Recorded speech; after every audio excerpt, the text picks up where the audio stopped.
Sẹ́nitọ́ Natasha Poti Oduaga wọ́n fi ẹsẹ̀ òsì wọ́n fi da ẹjọ́ ọ̀hún nù.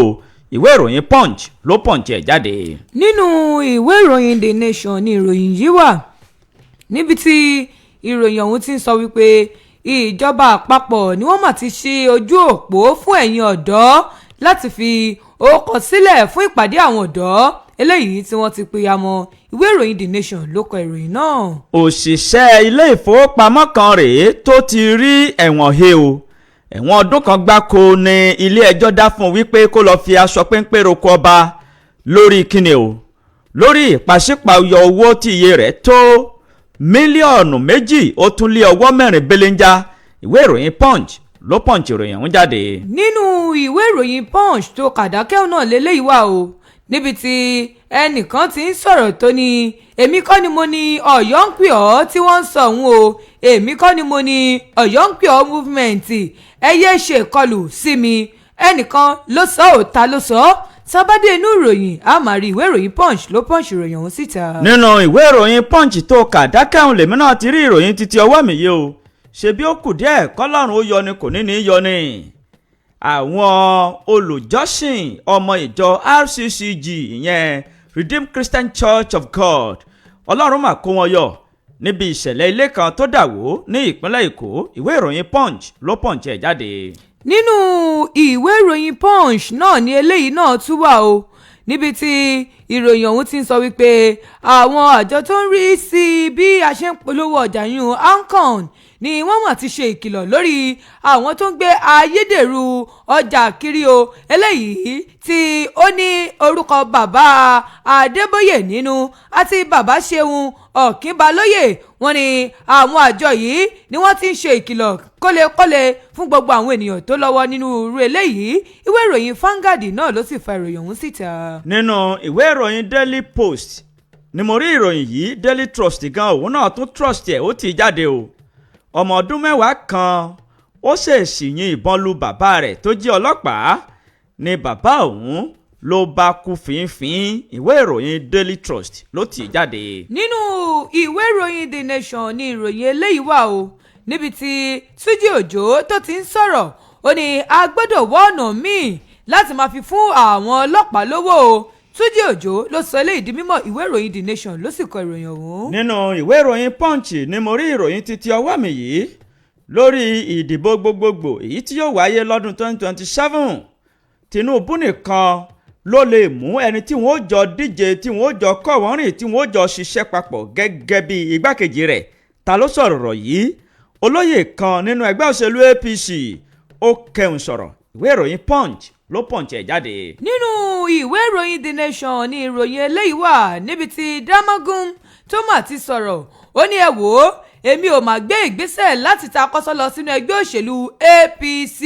Damagum ló sọ eléyìí di mímọ̀. Ìwé ìròyìn The Nation ló kọ ìròyìn náà. Nínú ìwé ìròyìn Punch ni mo rí ìròyìn yìí o. Àwọn ọmọ ilé ìgbìmọ̀ asòfin ní orílẹ̀-èdè Nàìjíríà ni wọ́n ti ránṣẹ́ sí iléeṣẹ́ tó ń rí sí ìgbòkègbodò ọkọ̀ ní orílẹ̀-èdè yìí wípé kí wọ́n wá wí tẹnu wọn o lórí ọ̀rọ̀ owó kan tí àjọ ECOWAS tí wọ́n fi ṣọwọ́ wípé kí wọ́n fi ṣe ojú òpópónà. 500 mílíọ̀nù náírà ní owó ọ̀hún o. Wọ́n ní báwo ni wọ́n ṣe ná. Ìwé ìròyìn Punch ló punch ẹ̀ jáde. Nínú ìwé ìròyìn Punch náà lélẹ́yìí wà o níbi tí ìròyìn ọ̀hún sọ wípé ààrẹ Tinubu ni wọ́n mà ti sún ìrìn àjò wọn eléyìí tí wọ́n fẹ́ lọ sí ìpínlẹ̀ Kaduna. Wọ́n ti sún síwájú o tí wọ́n sì ti pìyàmọ́ láti ṣe àbẹ̀wò sí ìpínlẹ̀ Benue ní ọjọ́rú ọ̀la ọjọ́ Wednesday gangan. Ìwé ìròyìn Punch ló punch ìròyìn ọ̀hún síta. Lórí ọ̀rọ̀ ààrẹ Aṣíwájú Bọ́lá Ahmed Tinubu tó kàdákẹ́hùn náà ló jẹ́ kí èmi náà fẹ́ lọ sí ọ̀dọ̀ bàbá o. Ààrẹ Tinubu bàbá tó ti mú gègé ara rẹ̀ ó fi buwọ́lu ìdásílẹ̀ ilé ẹ̀kọ́ gíga 3 ọ̀tọ̀ọ̀tọ̀ ní ìpínlẹ̀ Abia, Imo. Ìwé ìròyìn Nigeria Tribune ló ti jáde. Nínú ìwé ìròyìn Punch náà ni ìròyìn yìí wà o. Àwọn ẹgbẹ́ kan tán pera wọn ní Ghana Drunkard Association, ìyún ẹgbẹ́ àwọn ọ̀mùtí ti orílẹ̀-èdè Ghana ni wọ́n mà ti sọ̀rọ̀ wípé àwọn ṣe ìwọ́de ìfẹ̀hónúhàn o. Wọ́n ní látàrí bí owó ògógóró àwọn bó ṣe ti peléke sí. Ìwé ìròyìn Punch ló Punch ìròyìn ọ̀hún. ìwé ìròyìn Daily Post náà máa tún kọ ìròyìn tó kà hùn àgbáríjọpọ̀ àwọn tí wọ́n ń mu ọtí fìdígbògi àti fònàgàù tẹ́nílé àná ni wọ́n ti fohùn lédè wípé dandan tàìdán kí ìjọba orílẹ̀-èdè Ghana kí wọ́n ó dí owó ọtí kù o láláì jẹ́ bẹ́ẹ̀ ìfẹ̀hónúhàn tómìlú tómilẹ̀ tí ó mi gbogbo orílẹ̀-èdè náà tìtìtì ni àwọn yóò ṣe o bí Daily Post bó ṣe kọ ti ẹ̀nu ìwé ìròyìn Daily Post náà ló kọ ọ́ báwọn. nínú ìwé ìròyìn Vanguard náà ni ìròyìn eléyìí wà níbi tí àwọn àjọ EFCC tí wọ́n mà ti fi sọ̀rọ̀ léde wọ́n ní àwọn olóṣèlú gan báyìí ni wọ́n ti ń tipasẹ̀ àwọn ọmọ yahoo wọ́n ti fi ní àwọn owó tùlùtùlù tó tó bíi àwọn bílíọ̀nù náírà ìwé ìròyìn Vanguard ló sì fa ìròyìn ọ̀hún síta. nínú ìwé ìròyìn Punch ni mo rí ìròyìn tí ọwọ́ mi yìí àtúrọ̀ tàbí èlùbọ́ òun ni òṣì ọmọlẹ̀ onírọ́ ni o kódà tó bá kí yín ẹ kọ́kọ́ wò ta wò bóyá ilẹ̀ ti mọ́ àbí ilẹ̀ mọ́ ẹnu èmi abẹ́rẹ́kẹ́rẹ́ adégbìtẹ́ ò gbá o. ọ̀gá àgbà àti ẹni tó jẹ́ akẹ́tọ̀ọ́ earpiece òun ni ó fohùn léde. nínú ìwé ìròyìn Punch náà ni ìròyìn yìí wà níbi tí ìjọba ìpínlẹ̀ Sokoto tí wọ́n ti sọ̀rọ̀ léde wípé àwọn fẹ́ ní àsọyípọ̀ lónìí pẹ̀lú àwọn báńdíìtì eléyìí tó jẹ́ pé wọ́n ti ronúpìwàdà ìwé ìròyìn Punch ló Punch ìròyìn ọ̀hún síta. ìròyìn ọwọ́ mi yìí ló ń ṣe múṣò àtìmóye yìí jẹná ìwo pápá ìwo nà gbogbo ètò ti tò báyìí o láti ṣe ayẹyẹ ìwúyè Eleruwa àti ti ìlú Èrúwà ìwé ìròyìn Punch ló Punch ẹ̀ jáde. nínú ìwé ìròyìn Punch náà ni eléyìí wà níbi tí ẹnìkan tí ó jẹ́ ọmọlẹ́gbìmọ̀ aṣojúṣòfin kan tí ó mà ti ń sọ wípé àwọn ọmọ agbègbè Benue gan ni ó mà gbára wọn lẹ̀ ìwé ìròyìn Punch ló Punch ìròyìn ọ̀hún. àwọn kókó yìí àti kókó míì ni a ó máa mú wá sí etí ìgbọ́ ẹ̀yin ènìyàn wa ẹ̀yin aráalé eléyìí náà là ṣe ń kí yín láàárọ̀ yìí wípé ẹ kú ojúmọ́ mọ́ o àtúkù àjísòde lónìí òní ọjọ́ ìṣẹ́gun àṣẹ́gun ọ̀tá bẹ́ẹ̀ ni a ó rẹ́yìn òdì ire ni yóò sì jẹ́ tiwa o torí pé níre báyìí là á sọ̀rọ̀ atare ire lójú owó rí ojú rẹ̀ là á fi wowó ojú rẹ̀ là á fi wo ọmọ tuntun láṣẹ Ìdùmarè lónìí yìí a ó máa rí ojú rere Ọlọ́run àti ojú rere àwọn ènìyàn a sì ní ràrìn fẹsẹ̀ sí ogun ó délé kò délé ó roko kò dóko ó toko òròkòdókò òrókòtò kò ní jẹ́ tiyín kò sì ní jẹ́ tiwa láṣẹ Ọlọ́run aláwùrábí à ń kí yín o láti ìkànnì wa níbí ìkànnì Shipit 9.1 FM lẹ́ni àǹfààní àti rẹ̀ ọ̀fẹ́ láti máa gbọ́ ilé òkè o ní atakànmọ́lẹ̀ sí ní ìjọba ìbílẹ̀ Kájọlà ládúró tipátipá bí ẹni akàn lérè bí ẹni afèrè kan à ń ṣe kínní ọ̀hún ó nítumọ̀ àwọn aráyé sì ń gbà fún wa láṣẹ Ìdùmarè àìní gbà fún wa mọ́ kò ní ṣẹlẹ̀ àìní mọ kínní ọ̀hún ṣe mọ́ kò ní jẹ́ ìpín wa o láṣẹ Ọlọ́run aláwùrábí à ń kí yín wípé ẹ tún kú ìdarapọ̀ mọ́ wa lórí ètò wa tòní àjímúná la pè é ojúmọ́mọ́ olówó gbówó oníkẹ̀kẹ́ òwú gbé kẹ̀kẹ́ òwú alágàdá ogun gbé àgàdá ogun alágàdá ogun kankan tá ò gbé báyìí tójú ẹnu wa àti àwọn kọ̀ǹpútà wa àti oríṣiríṣi àwọn nǹkan tá à ń lò láti tẹ́ pẹpẹ ìròyìn ọ̀hún sétí ìgbọ́ yín ẹ ṣáà ti yí sókè ẹ jẹ́ kó máa já lálálá ẹ jẹ́ kó máa kọ̀ kó rẹ̀ dòdò kó kanlẹ̀ kó sì máa kárí ilé kó kárí oko ẹ má jẹ oyè aládàánìkan jẹ ẹ yí sókè gbogbo ilé epo yín ò ní jóná ẹ̀yin tẹ́ wà nínú ilé ò ní ilé yín o ẹ̀yin tẹ́ wà lójú ọ̀nà ò ní nà yín ẹ̀yin tẹ́ wà níta gbangba ta kò ní gbà yín lójú kámádé ìnàpẹ́nu àbẹ̀rẹ̀kẹrẹ Adégbìtẹ́ lórúkọ mi lórúkọ ẹnìkejì mi. yẹ́rọ alẹ́ kàrọ̀ ẹ̀kọ́ jùmọ̀mọ́ níbi gbogbo eléyìí tí ẹ ti ń gbọ́ ìkànnì alálùbáríkà ìkànnì Shipit 9.1 FM ẹ̀rí àtúntì jísáyé lónìí ọpẹ́ ní fún Ọlọ́run ọba alihamudulilayi ọjọ́ kẹtàdínlógún oṣù yìí náà tún ti ń lọ níjọ́ náà la mú ọjọ́ kìíní oṣù kẹfà tí a tún ti wà ní ọjọ́ kẹtàdínlógún oṣù kẹfà ọ̀rọ̀ wa tọ́pẹ́ ojú ọpẹ́ lọ lágbára Ọlọ́run ẹnu wa yìí kò ní kan fún ọpẹ́ o ọpẹ́ la máa fi gbogbo ojúmọ́ ayé wa dú a sì ní rí nǹkan gbé sọnù báyìí bí ò ṣe ibi ọmọ bògò tí ń jẹ́ ti Ọlọ́run ẹ káàárọ̀ níbi gbogbo tí ẹ ti ń gbọ́ wa Ìtúrólúwa ọmọ Adéníjì náà lórúkọ tèmi a tún ti wà ń bí ẹ ti mọ̀ pé bá aago 7 bá ti lù ẹ ti mọ̀ bá ṣe máa ń ṣe níkànnì wa a ti ń lọ báyìí o ẹ̀yin ẹ̀kan gàtí sí ni káwa sì ganu kà á fún yín kó lè rí bó ṣe yẹ kó rí ẹ̀kú kalẹ̀. o tí ẹ gbọ́dọ̀ mọ́ ganu. kí ni alóde. irun pámì tó ṣe gan yìí àwọn èèyàn ń gajú sí ọ ni lójú òpó ayélujára ṣebí pámì náà lẹ́ ń pè é. wọ́n bá rí o pé àbí jẹ́rì ni. bó ló fún pámì. ṣé jẹ́rì ni ọ̀dà sorúkọ rẹ̀ fún mi.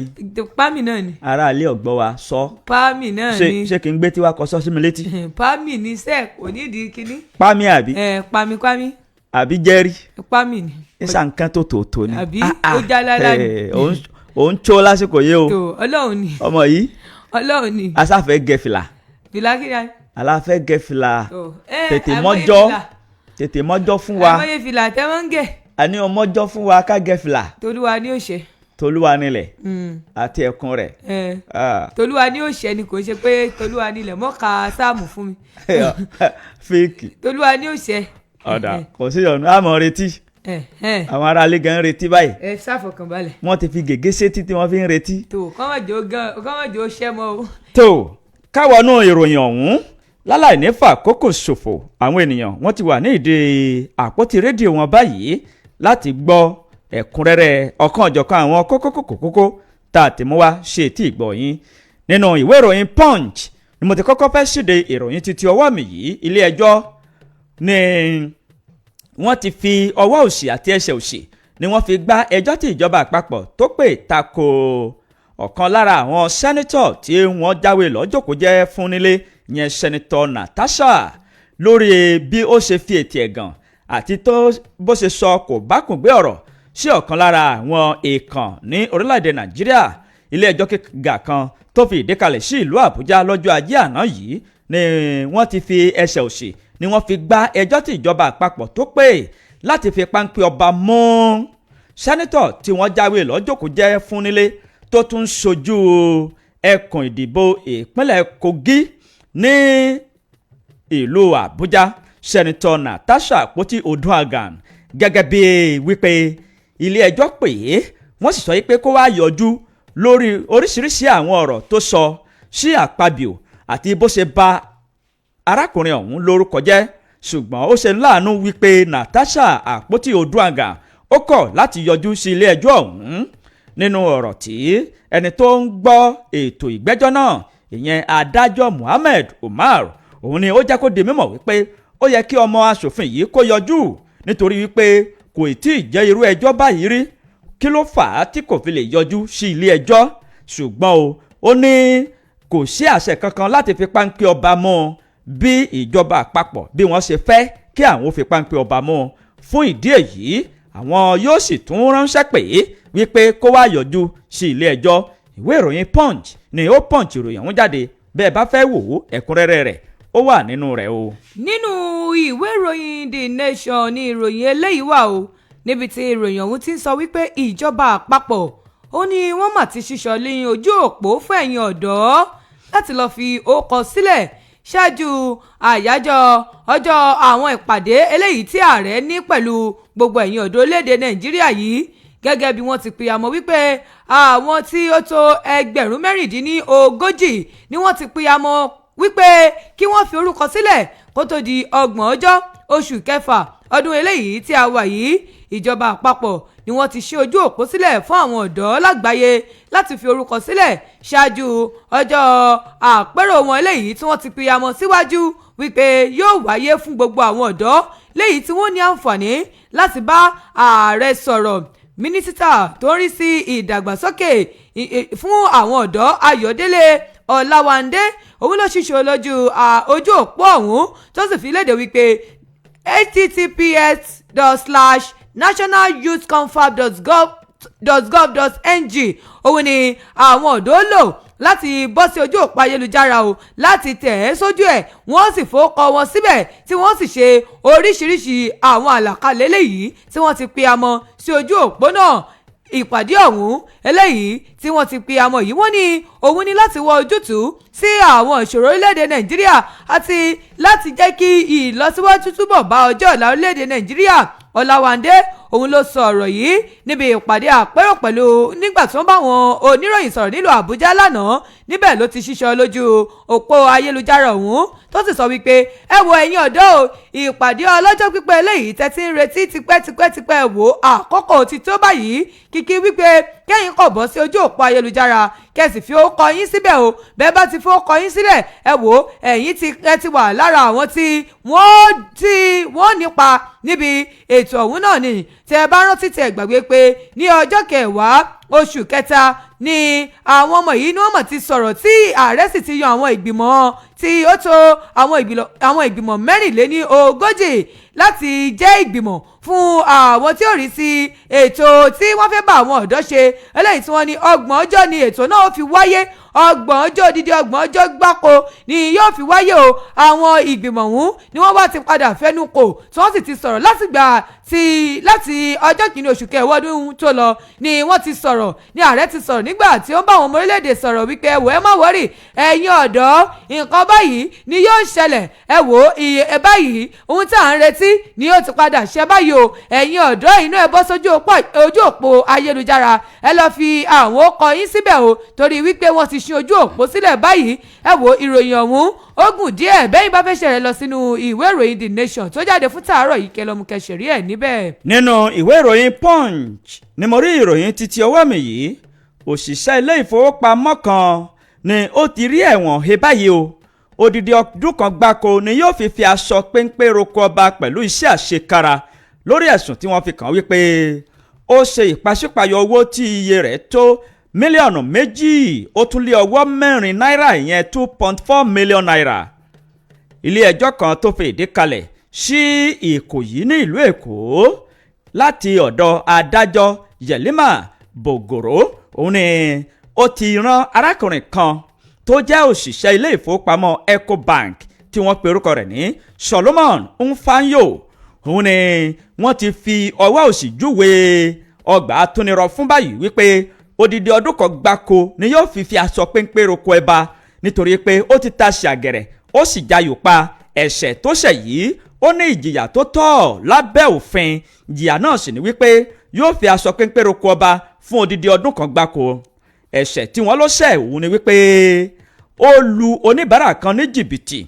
Arákùnrin tí wọ́n pe orúkọ rẹ̀ ní Solomon Nfanyo yìí òun ló jẹ́ òṣìṣẹ́ ilé ìfowópamọ́ Ecobank tó sì ń gba owó wọlé tó ń san owó jáde ìyẹn tẹ́là tó máa ń wà ní orí gántà wọn.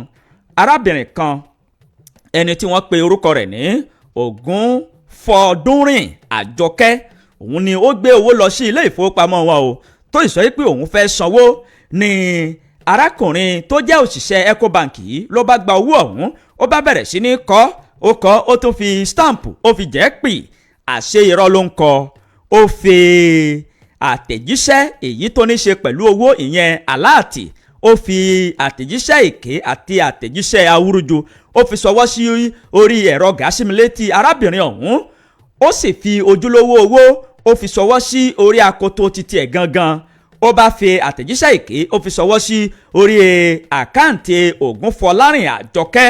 Nígbàtí onítọ̀hún yóò bójú wò yóò bójú rí àtẹ̀jíṣẹ́ wọlé owó tòótọ́ ò wọlé ni ó bá fariwo bọnu o.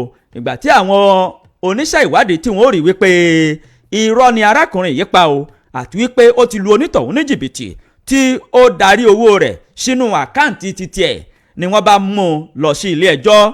Ìgbà tí adájọ́ Yẹ̀límà Bòrógò tí ó gbé ìdájọ́ kalẹ̀ ó bá fi gègé ó fi lu yín kékéńkéké. Ó ní ìwà arákùnrin yìí ó ti jayò pa bẹ́ẹ̀ ni ó sì ti ta ṣe àgẹ̀rẹ̀.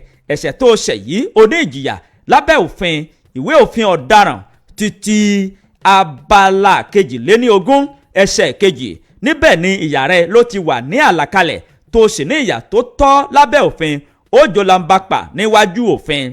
Ìdájọ́ mi rèé ìwà arákùnrin yìí gba ọgbà atúnirọ̀ lọ odidi ọdún kan gbáko ló fi jólambapà tó sì máa fi aṣọ péńpé roko ọba ní ọgbà atúnirọ̀. Ìwé ìròyìn Punch ló Punch ìròyìn ọ̀hún ẹ̀kúnrẹ́rẹ́ rẹ̀ ó wà nínú rẹ̀. Nínú ìwé ìròyìn Punch tó kàdákẹ́hùn náà lèmi náà ti mú eléyìí o níbi tí àgbáríjọpọ̀ ẹgbẹ́ àwọn ọ̀mùtí ní orílẹ̀-èdè Ghana tí wọ́n mà ti jáde tí wọ́n sì ń dúnkokò mọ́ ìjọba o. wọ́n ní ẹ wò ó àwọn ogun lé ìyanṣẹ́lódì látàrí owó ògógóró wọn tó máa peléke sí o. àwọn àgbáríjọpọ̀ tó ń pè ní Ghana Drunkard Association ìyún àgbáríjọpọ̀ ẹgbẹ́ àwọn ọ̀mùtí ni wọ́n mà ti fi ohùn léde wípé ẹ wò àwọn fún ìjọba ní gbèdéke ọ̀sẹ̀ 3 péré báyìí. wọ́n ní tí àwọn sì ń bẹ̀rẹ̀ pé kí bàbá mú àdínkù bá àwọn owó ògógóró wọn ní àwọn orílẹ̀-èdè yìí o.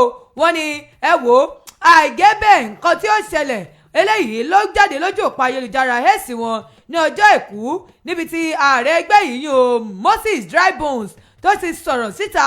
ó ní ẹ wò owó ògógóró ló mà ti gbówó lé lórí. ó ní tí ẹ rí àwọn owó yìí tí àwọn nǹkan yìí ó ti ẹ̀ wá ti gara àwọn ògógó táwọn mú yìí. ó ní di àkókò yìí àwọn owó ògógóró ló jẹ́ pé lójoojúmọ́ báyìí ló ń lọ o. ó ní bẹ́ẹ̀ bá wo owó ògógóró báyìí ó ti gùn ó ti ga sí pẹ̀lú òṣùwọ̀n pẹ̀lú ìdá 15 ni ó ní ó sì ti ń ṣe àkóbá fún àwọn tó ń tà á báyìí. bẹ́ẹ̀ ni àwọn ẹgbẹ́ yìí wọ́n bá sọ̀rọ̀ sókè pẹ̀lú ìbínú. wọ́n ní ẹ wò ó àwa o bá ṣe wà yìí bẹ́ẹ̀ bá tètè dá owó ògógóró padà sẹ́yìn eléyìí tí ń gùn lé ìyanṣẹ́lódì a fún yín ní ọ̀sẹ̀ 3 péré. ọ̀sẹ̀ 3 ni o la fún yín báyìí kẹ́ lè jẹ owó ògógóró yìí kù àyàfi tẹ́ ẹ̀ bá ti dákun bá ẹ wò ágùn lé ìyanṣẹ́lódì ni. àwọn ẹgbẹ́ ọ̀hún ni wọ́n bá ń sọ̀rọ̀ wọ́n bá ń ké sí ààrẹ wọn John Dramani Mahama àti mínísítà rẹ̀ tó rí fún ọ̀rọ̀ ọjà àti àwọn tó bá níṣe pẹ̀lú iléeṣẹ́. wọn ni ẹ wò bàbá ẹ tètè wá nǹkan kan ṣe sí o. àwọn tí mò ń ta ògógó àwọn bàbá gbogbo náà mọ̀ ń sọ̀rọ̀ wọ́n ń sọ̀rọ̀ lórílẹ̀‐èdè yìí wọ́n ń sọ̀rọ̀ gan ni o. inú bí wọ́n ń gbòòrò ayé o bó o lẹ́sẹ̀ fi owó kún owó ògógóró ẹ̀wọ̀ ẹjọ́ owó ògógó ẹjọ́ wálẹ̀ o. ní àwọn ẹgbẹ́ yìí sọ pé bẹ́ẹ̀ bá fi jọ́ wálẹ̀ gbèdéke ọ̀sẹ̀ 3 la fún yín tí ò bẹ́ẹ̀ wálẹ̀ ágùn lé ìyanṣẹ́lódì kọ́lọ́hún ọba kó ṣàánú wa. ẹ wo ìwé ìròyìn Punch ló kọ ìròyìn ọ̀hún bẹ́ẹ̀ ni bá fẹ́ ṣẹ̀rí ẹ̀ lọ sínú ìwé ìròyìn Punch kẹlọ́mù kẹsẹ̀rí ẹ̀ níbẹ̀. kò sí nǹkan tí ò sí tí wọn ò ní ẹgbẹ́ fún mọ́ báyìí. àní nígbà tí mo rí ìròyìn ẹ̀rín ṣe pa mí ẹ̀rín pa mí. ká lọ sí ẹ̀ka ìkéde àti ìpolówó ọjà báyìí ìgbà tá a bá padà dé ni a ó máa tẹ̀síwájú nínú ọ̀kan-ò-jọ̀kan àwọn ìròyìn wa fún títí òwúrọ̀ òní. ẹ má yí kó ń bẹ́ẹ̀ o a sì wà ṣẹpẹ́ṣẹpẹ́ fún yín ìkànnì Ship 89.1 FM lẹ ní àǹfààní àti oore ọ̀fẹ́ láti máa gbọ́ lọ́wọ́. àtàgbé olóko àtọ́.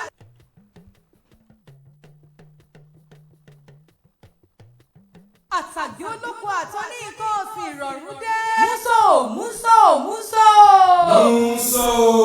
bẹ́ẹ̀ ni o ìrọ̀rùn ti dé fún àgbẹ̀ àròkọ bọ́dúndé àti oní nǹkan ọ̀sìn lónìrọ̀rùn torí wípé ajílẹ̀ kan ti ń jẹbi iná tí yóò mú èrè oko wa so bọ̀ kú wa tí yóò sì túmọ̀ àyípadà tó gbẹ̀rẹ̀gẹ̀dígẹ̀ bá àwọn nǹkan ọ̀sìn wa ó ti wọlé dé tọ̀ wá o ṣebí dán wò ló bí yọ ọ̀kẹ́rẹ́ àwọn tó ti dán wò ló lè ròyìn àǹfààní jaburata tí wọ́n ti jẹ láti pàṣẹ ajílẹ̀ yìí lórí èrè oko wọn àtàwọn ohun ọ̀sìn wọn lónìrọ̀rùn ni ò láfiwé kílẹ̀ wá dúró dè ẹ̀yin àgbẹ̀ olóko kéékèèké àtẹ̀yin aládàá-ńlá àtẹ̀yin olóhùn ọ̀sìn gbogbo ẹ wá jẹ àǹfààní ajílẹ̀ tó kórè wọlé yìí tó sì ń fẹ̀rín ayọ̀ sẹ́nu àwọn tó ti dá a mọ̀ láti mọ̀ sí i nípa ajílẹ̀ náà ẹ lè kàn sí orí ẹ̀rọ ìbánisọ̀rọ̀ yìí 07067111896 07067111896 ẹ pè wọ́n láti ra ajílẹ̀ tiyín.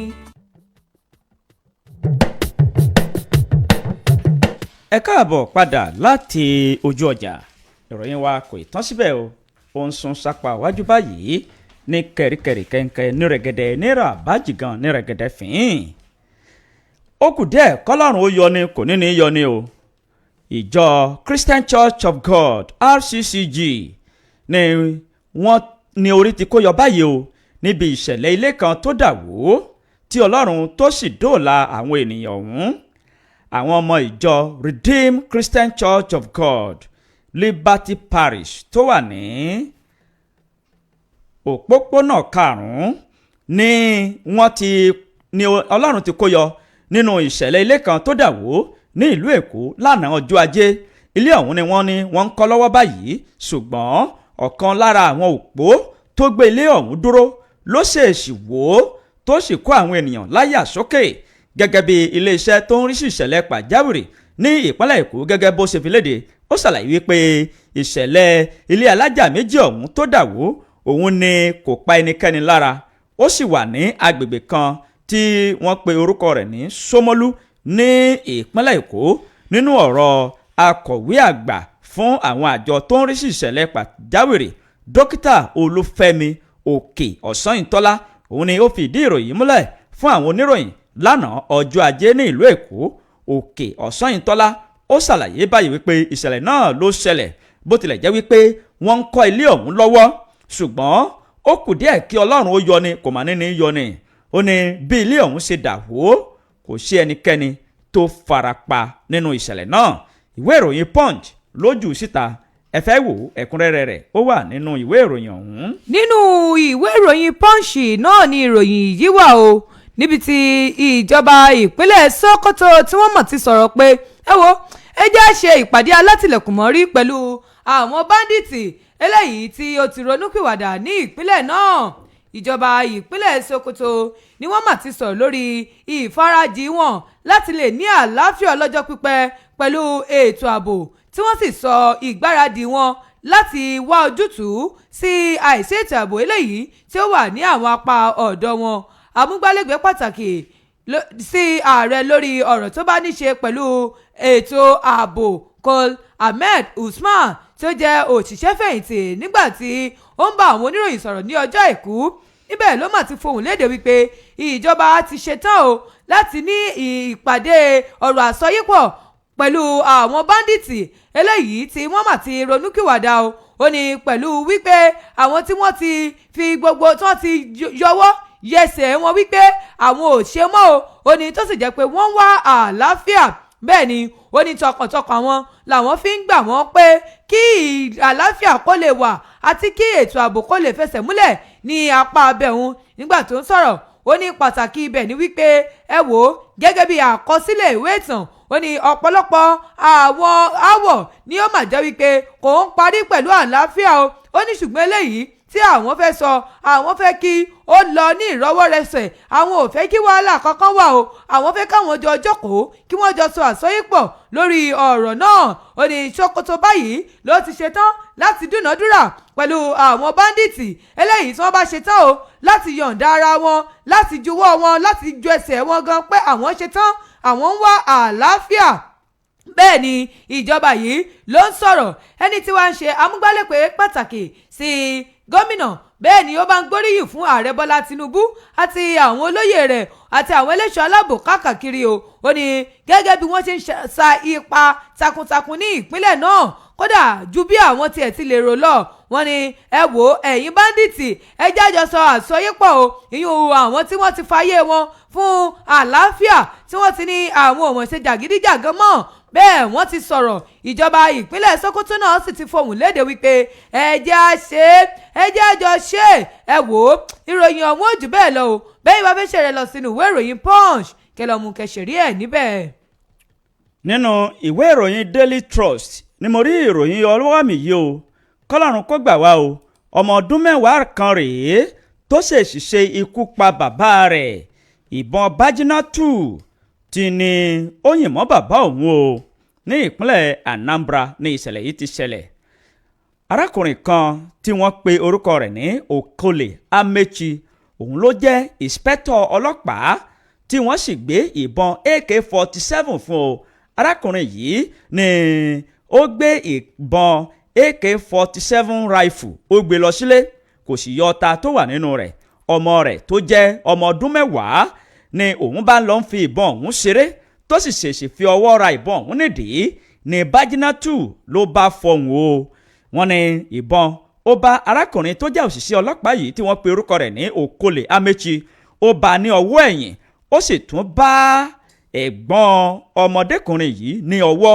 Àwọn ará àdúgbò ni wọ́n bá gbé arákùnrin ọ̀hún dìgbàdìgbà lọ sí ilé ìwòsàn tó wà nítòsí àdúgbò náà bóyá wọ́n lè rí ẹ̀mí rẹ̀ dù. Ṣùgbọ́n ó ṣe ní láàánú wípé àwọn òṣìṣẹ́ elétò ìlera, dókítà tí wọ́n bá lẹ́nu iṣẹ́, ó fìdí rẹ̀ múlẹ̀ wípé arákùnrin ọ̀hún ó ti tẹrí gbaṣọ gẹ́gẹ́ bí àtẹ̀jáde kan tí iléeṣẹ́ ọlọ́pàá ní ìpínlẹ̀ náà gẹ́gẹ́ bí wọ́n ṣe fi léde. Nínú àtẹ̀jáde náà ni àtẹ̀jáde ọ̀hún ló kà báyìí pé òṣìṣẹ́ ọlọ́pàá tí orúkọ rẹ̀ ń jẹ́ Okole Amechi, ìbọn tí wọ́n gbé fún un kò kó ọta kúrò ní inú rẹ̀ tó sì gbé ìbọn ọ̀hún lọ sílé. Nígbà tó délé, ọ̀kan nínú àwọn ọmọ rẹ̀ tó jẹ́ ọmọ ọdún 10 òun ò mọ̀, ó lọ ń fi ìbọn ṣeré ni ó bá ṣèṣì yin ìbọn lu bàbá rẹ̀. Ìwé ìròyìn Daily Trust ni ó ti ìròyìn ọ̀hún jáde. Kọ́lọ́run kó máa ṣààbò wa. àmì ò kọ́lọ́run kó ṣààbò wa ní kí àwọn òbí náà ẹ dákun ẹ jẹ́ á máa ṣọ́ra wa. pàápàá jùlọ àwọn tí wọ́n jẹ́ òṣìṣẹ́ elétò ààbò tí wọ́n ń lo ìbọn. ẹ dákun torí Ọlọ́run, àwọn ọmọ yìí wọn ò mọ nǹkan kan tí wọ́n ó lè jẹ́ eré ni òun kàn rò pé bóyá wọ́n ń fi ìbọn òun ṣe báwọn, kò ní mọ̀ wípé nǹkan tí ó lè pààyàn ni. ó lè gba ẹ̀mí ènìyàn ni. nínú ìwé ìròyìn The Nation ni ìròyìn eléyìí wà níbi tí Damagum Toma ti sọ̀rọ̀. Ó ní èmi ò máa pinnu láti kúrò nínú ẹgbẹ́ òṣèlú PDP kí n lọ sínú ẹgbẹ́ òṣèlú APC o. Ẹni tí í ṣe adelé alága fún ẹgbẹ́ òṣèlú PDP yun People's Democratic Party Ambassador Ilyas Umar Damagum ni ó mà ti sọ̀rọ̀ tó sì bu ẹnu àtẹ́ lu ọ̀rọ̀ kan tó ń jà ròyìn tí ó ń jáde nígboro ayé wípé òun fẹ́ takọ́sọ́ lọ sínú ẹgbẹ́ òṣèlú APC. Bẹ́ẹ̀ ni ó bá sọ̀rọ̀ ó ní iṣẹ́ rí ọ̀rọ̀ tẹ́ ń sọ yìí, àwọn ọ̀rọ̀ àhesọ olóṣèlú gbáàmà ni. Èmi ò ní àsọyépọ̀ kan sí ní ọ̀rọ̀ àṣírí kan pẹ̀lú àwọn ẹgbẹ́ òṣèlú APC eléyìí tí ó mú mi takọ́sọ́ lọ sínú ẹgbẹ́ òṣèlú APC. Damagum ló sọ̀rọ̀ torí níbi ìwé ìròyìn kan tó gbé níbi tí wọ́n ti ń sọ̀rọ̀ wípé kó sọ̀rọ̀ kó yànnàná ọ̀rọ̀ náà wípé ń gbọ́ sóun fẹ́ lọ sínú ẹgbẹ́ òṣèlú APC àbí òun ò lọ o. Bẹ́ẹ̀ ni Damagum ló bá sọ̀rọ̀ ó ní èmi ò lọ sínú ẹgbẹ́ òṣèlú APC o, ẹgbẹ́ òṣèlú PDP náà mo dúró. ẹ wò tẹ̀nà mi yún sáà mi tí ń lò lọ yìí ó ní ń lò ó parí o, gẹ́gẹ́ bí wọ́n ti sọ síwájú ọjọ́ tí wọ́n ti pìyàmọ́ fún ìpàdé àpérò gbogbogbò eléyìí tí ó wáyé ní ọjọ́ 28 sí 30 oṣù kẹjọ ọdún 2025. Bẹ́ẹ̀ ni Damagum ó bá sọ̀rọ̀ ó ní ẹ wò ó èmi ò kúrò nínú ẹgbẹ́ òṣèlú PDP o, èmi ò ré kọ́sọ́ lọ sínú ẹgbẹ́ òṣèlú APC, èmi kọ́, èmi ò lọ. ẹ wò ó ṣẹ́rí gbogbo òròyìn eléyìí tó ń jà ròyìn nígboro ayé o wípé mo ti kú wípé mo fẹ́ kú nínú ẹgbẹ́ òṣèlú PDP, wọ́n ń tàn yín ni o, ẹ mọ̀jọ́ wọ́n tàn yín o. Èmi ò kú nínú ẹgbẹ́ òṣèlú PDP, kódà mi ò tiẹ̀ gbóòórùn ẹgbẹ́ òṣèlú APC rárá báyìí. Ọ̀rọ̀ ọ̀hún ni Damagum sọ, ó sì pọ̀ nínú ìwé ìròyìn ọ̀hún, ṣùgbọ́n bẹ́ẹ̀ bá fẹ́ kà á délẹ̀ tẹ́ fẹ́ mọ ibi tó parí sí, ẹ lọ sínú ìwé ìròyìn The Nation kẹ́ lọ mú kẹsìrì ẹ̀ níbẹ̀. Nínú ìwé ìròyìn Punch ni mo rí ìròyìn yìí o tó ń sọ pé múso àtìmọ́yè yìí jẹ́ná ìwo pápá ìwo náà gbogbo ètò ti tò báyìí láti ṣe ayẹyẹ ìwúyè Eleruwa àti ti ìlú Èrúwà. Ìwé ìròyìn Punch ló Punch ìròyìn ọ̀hún jáde o. Gómìnà ìpínlẹ̀ Ọ̀yọ́ onímọ̀ ẹ̀rọ Seyi Makinde ni ó ti ń ṣe gbogbo ètò báyìí láti fi ìdí Eleruwa àti ti ìlú Èrúwà kalẹ̀ kà lórí àpèrè àwọn baba ńlá baba rẹ̀. Gómìnà ìpínlẹ̀ Ọ̀yọ́ onímọ̀ ẹ̀rọ Seyi Makinde ni ó ti ṣetán báyìí láti fi Eleruwa titun sí orí àpèrè, ìyẹn ọmọọba Adébáyọ̀ Adégbọlá, gẹ́gẹ́ bí àtẹ̀jáde náà gẹ́gẹ́ bí ó ṣe wí nínú àtẹ̀jáde kan tí kọmíṣánná fún ètò ìròyìn àti ìfiléde ní ìpínlẹ̀ Ọ̀yọ́ ọmọọba Dọ̀tun Oyèládé tó fi síta. Níbẹ̀ ni ó ti di mímọ̀ wípé ní ọjọ́ àbámẹ́ta ọjọ́ 28 oṣù kẹfà tí a wà yí ọdún 2025 ní ètò ayẹyẹ ìwúyè ọ̀hún ni yóò wáyé. Nínú ọ̀rọ̀ náà ni ẹni tó jẹ́ kọmíṣánná fún ètò ìjọba ìbílẹ̀ àti ọ̀rọ̀ oyè jíjẹ ní ìpínlẹ̀ Ọ̀yọ́ Honorable Adémọ́lá Òjó ni ó ti fi ìdí ìròyìn yìí múlẹ̀ fún àwọn oníròyìn tí kọmíṣánná fún ètò ìròyìn ní ìpínlẹ̀ Ọ̀yọ́ ìyẹn ọmọọba Dọ̀tun Oyèládé tó sì gbé ìròyìn ọ̀hún jáde bọ̀m̀bọ̀ sí etí gbogbo ènìyàn. Nínú ọ̀rọ̀ Oyèládé wọ́n jẹ́ kó di mímọ̀ wípé fífi ọmọọba Adébáyọ̀ Adégbọlá sí orí àpèrè àwọn baba ńlá baba rẹ̀ gẹ́gẹ́ bí Eleruwa titun òun ni láti fi ọwọ́ tó dára mú àṣà àti ìṣe ìlú ìṣẹ̀ǹbáyé ọ̀hún àti láti jẹ́ kí iná ìfẹ́ kó túnbọ̀ jò bí ní ọyẹ́ láàrin àwọn ènìyàn ní ìpínlẹ̀ náà. Nínú àtẹ̀jáde náà ni kọmíṣánná fún ètò ìròyìn àti ọ̀rọ̀ tó ní ṣe pẹ̀lú ìfiléde ló ti ń ké sí tekere àwọn ọmọ ìlú àti gbogbo àwọn olùgbé ìlú náà wípé ní ọjọ́ ayẹyẹ kí gbogbo àwọn ènìyàn kí wọ́n tú jáde lọ́wọ̀ọ̀wọ́ kí wọ́n sì fọwọ́sowọ́ papọ̀ pẹ̀lú àwọn aláṣẹ kí afẹ́fẹ́ àlàáfíà tó ti ń fẹ́ ní ìlú Èrúwà kó túbọ̀ máa fẹ́ lẹ́lẹ́ sí i. Ìwé ìròyìn Punch ló punch ìròyìn ọ̀hún jáde ẹ lè mú kẹyẹ̀wò níbẹ̀. Nínú ìwé ìròyìn Punch náà ni ìròyìn yìí wà níbi tí ìròyìn ọ̀hún ti ń sọ wípé ààrẹ Tinubu ní bàbá mà ti pìyàmọ́ wípé ìrìn àjò eléyìí tó fẹ́ lọ sí ìpínlẹ̀ Kaduna fún wọn ní bàbá ò lọ́mọ́ o. Bàbá ti sún ọjọ́ tí wọ́n lọ sí ìpínlẹ̀ Kaduna síwájú tí wọ́n sì ti sọ wípé ní ọ̀la ọjọ́rú yìí gangan ni wọ́n ṣe àbẹ̀wò sí ìpínlẹ̀ Benue. Ààrẹ Bọ́lá Tinubu ni wọ́n ti pìyàmọ́ láti ṣe àbẹ̀wò sí ìpínlẹ̀ Kaduna tẹ́lẹ̀ tó sì jẹ́ pé báyìí ìpínlẹ̀ Benue ni bàbá òré kọjá sí ní ọjọ́rú ní ọjọ́ 18 oṣù kẹfà ọdún yìí gẹ́gẹ́ bí ara kitiyan bàbá láti mú àlàáfíà àwọn ìpínlẹ̀ Kaduna fún ọjọ́ 19 oṣù kẹfà yìí yún ọjọ́bọ̀ ó ní ọjọ́ nǹkan báyìí ni bàbá ó padà ṣe àbẹ̀wò sí ibẹ̀. Nígbà tí ààrẹ ń sọ̀rọ̀ ó ní níbi ìgbáradì àwọn àti tí àwọn bá dé ìpínlẹ̀ Benue yìí ó ní àwọn ò rí àwọn alẹ́nulọ́rọ̀ pàápàá jùlọ àwọn lọ́balọ́ba, àwọn olóṣèlú, àwọn olórí ẹlẹ́sìn, àwọn olórí agbègbè àti àwọn ọ̀dọ́ láti lè wá ojútùú sí ìṣòro ọlọ́jọ́ pípẹ́ eléyìí tó ń domi àlàáfíà ìpínlẹ̀ Benue rú. Nígbà tí bàbá ń gbáradì, ààrẹ Tinubu ni ó mà ti fi ẹni tí ṣe akọ̀wé àgbà sí ìjọba ó ti fi ṣọwọ́ sí ìpínlẹ̀ náà àti ọ̀gá àgbà àwọn ọlọ́pàá pẹ̀lú olórí àwọn ọ̀tẹlẹ̀múyẹ́ àti ẹni tí ṣe olórí fún àwọn ẹlẹ́ṣọ́ aláàbò àti alága àwọn ilé ìgbìmọ̀ aṣòfin àti àwọn tí ó mójútó ọ̀rọ̀ tó bá ní ṣe pẹ̀lú aáwọ̀ ó ti fi wọ́n ṣọwọ́ sí ìpínlẹ̀ Benue o. Ààrẹ ni ó jẹ́ wípé ó ti sọ pé tí òun bá ti débẹ̀ báyìí nínú gbọ̀ngàn ìlú ọ̀hún ni ìpàdé ó ti wáyé o pẹ̀lú àwọn alẹ́nulọ́rọ̀ yìí lásìkò tí àwọn bá ṣe àbẹ̀wò síbẹ̀ gẹ́gẹ́ bí àtẹ̀jáde náà ti sọ. Ààrẹ ní láìpẹ́ yìí ló ti bu ẹnu àtẹ́lu ìwà àbúkú eléyìí tí àwọn èèyàn wù ní ìpínlẹ̀ Benue tó sì ń pa ọ̀pọ̀lọpọ̀ ẹ̀mí tó ti mú ọ̀pọ̀lọpọ̀ ẹ̀mí. Bẹ́ẹ̀ ni bàbá sọ wípé kí gbogbo àwọn aládarí àti gbogbo àwọn olùgbé ibẹ̀ kí wọ́n lo ìfẹ́ kí wọ́n wà àlàáfíà àti àsọyépọ̀ kí ìgbáyégbádùn kó bàa lè wà ní ìpínlẹ̀ náà. Bẹ́ẹ̀ ni bàbá bá ránṣẹ́ ìbánikẹ́dùn sí àwọn mọ̀lẹ́bí tí ìṣẹ̀lẹ̀ ikú àti àwọn ìṣẹ̀lẹ̀ burúkú tó ti ṣẹlẹ̀ sí ní ìpínlẹ̀ náà. Ó sì sọ fún wọn wípé ẹ wò ṣé ní gbogbo wàhálà yìí gbogbo ẹ̀ ní yóò padà tẹnubodò. Òun ni ààrẹ sọ. Bẹ́ẹ̀ bá fẹ́ ṣẹ̀rẹ̀ lọ sínú ìwé ìròyìn Punch kẹlọ́mù kẹsìrì ẹ̀ níbẹ̀. Nínú ìwé ìròyìn Nigeria Tribune ni mo rí ìròyìn títí ọwọ́ mi yìí. Ààrẹ Aṣíwájú Bọ́lá Ahmed Tinubu bàbá tó mú gègé ara wọn o ni wọ́n fi buwọ́lu ìdásílẹ̀ ilé ẹ̀kọ́ gíga mẹ́ta ọ̀tọ̀ọ̀tọ̀ ní ìpínlẹ̀ Abia àti ìpínlẹ̀ Imo. Ààrẹ Aṣíwájú Bọ́lá Ahmed Tinubu bàbá ti fi gègé wọ́n fi buwọ́lu ìwé kan tó sì ti di òfin báyìí láti ṣe ìdásílẹ̀ ilé ẹ̀kọ́ gíga mẹ́ta ọ̀tọ̀ọ̀tọ̀ ní ìpínlẹ̀ Abia àti ìpínlẹ̀ Imo.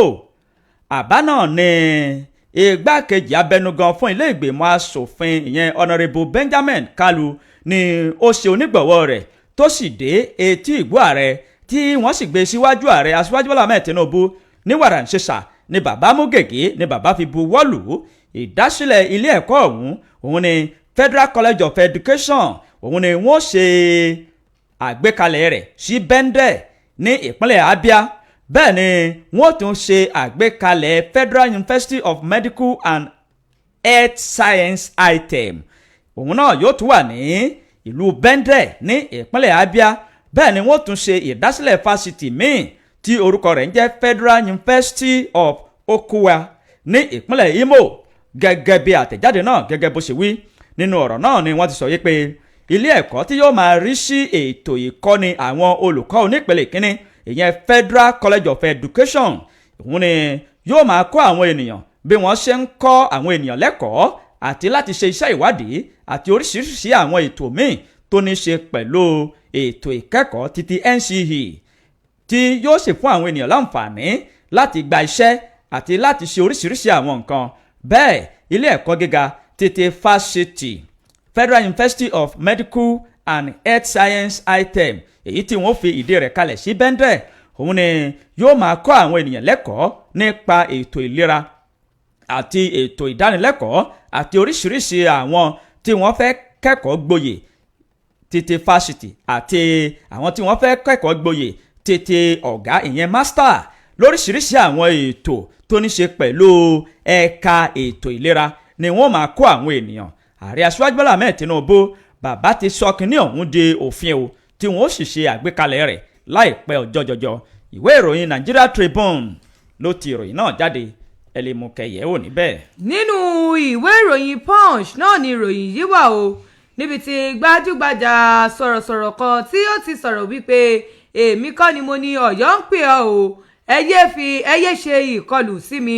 Oríyọmí Hamzat òun ni ó mà sọ tí ó jẹ́ gbajúgbajà sọ̀rọ̀sọ̀rọ̀ ní ìlú Ìbàdàn ní ìpínlẹ̀ Ọ̀yọ́ ni ó ti sọ̀rọ̀ kan tí àwọn èèyàn sọ wípé Ọ̀yọ́ ń pè ọ́ yìí pé òun ló ní o nígbà tí yóò máa dá wọn lóhùn ó ní Ọ̀yọ́ ń pè é tẹ̀ ń sọ yìí èmi mà kọ́ mo mà ní Ọ̀yọ́ ń pè ọ́ ní Oríyọmí Hamzat ló sọ̀rọ̀ yìí lásìkò tí ó ń sọ̀rọ̀ lójú òpó ayélujára Instagram ẹ̀ ní ọjọ́ ajé Monday níbẹ̀ ni ó ti ń sọ̀rọ̀ wípé ẹ wo èmi kọ́ ni mo ní ẹgbẹ́ Ọ̀yọ́ ń pè ẹ́ gangan o ó ní ṣùgbọ́n bí àwọn tí ó ní ẹgbẹ́ Ọ̀yọ́ ń pè ọ́ bá pè mí pé kí n wá jáde dupò ní ọdún 2027 níṣe ni màá jáde o ó ní iṣẹ́ rí àwọn olóṣèlú wọn ò tiẹ̀ ń fi àwọn sọ̀rọ̀sọ̀rọ̀ rárá wọn ò gbàgbọ́ nínú àwọn tó bá ń sọ̀rọ̀ lórí afẹ́fẹ́ àbí lójú òpó ayélujára àbí lójú òpó amóhùnmáwòrán ó ní wọ́n fẹ́ rí èèyàn bíi wọn o tó bá jẹ́ pé lóòótọ́ àwọn èèyàn Ọ̀yọ́ ń pè mí tí wọ́n sì ní kí n jáde dupò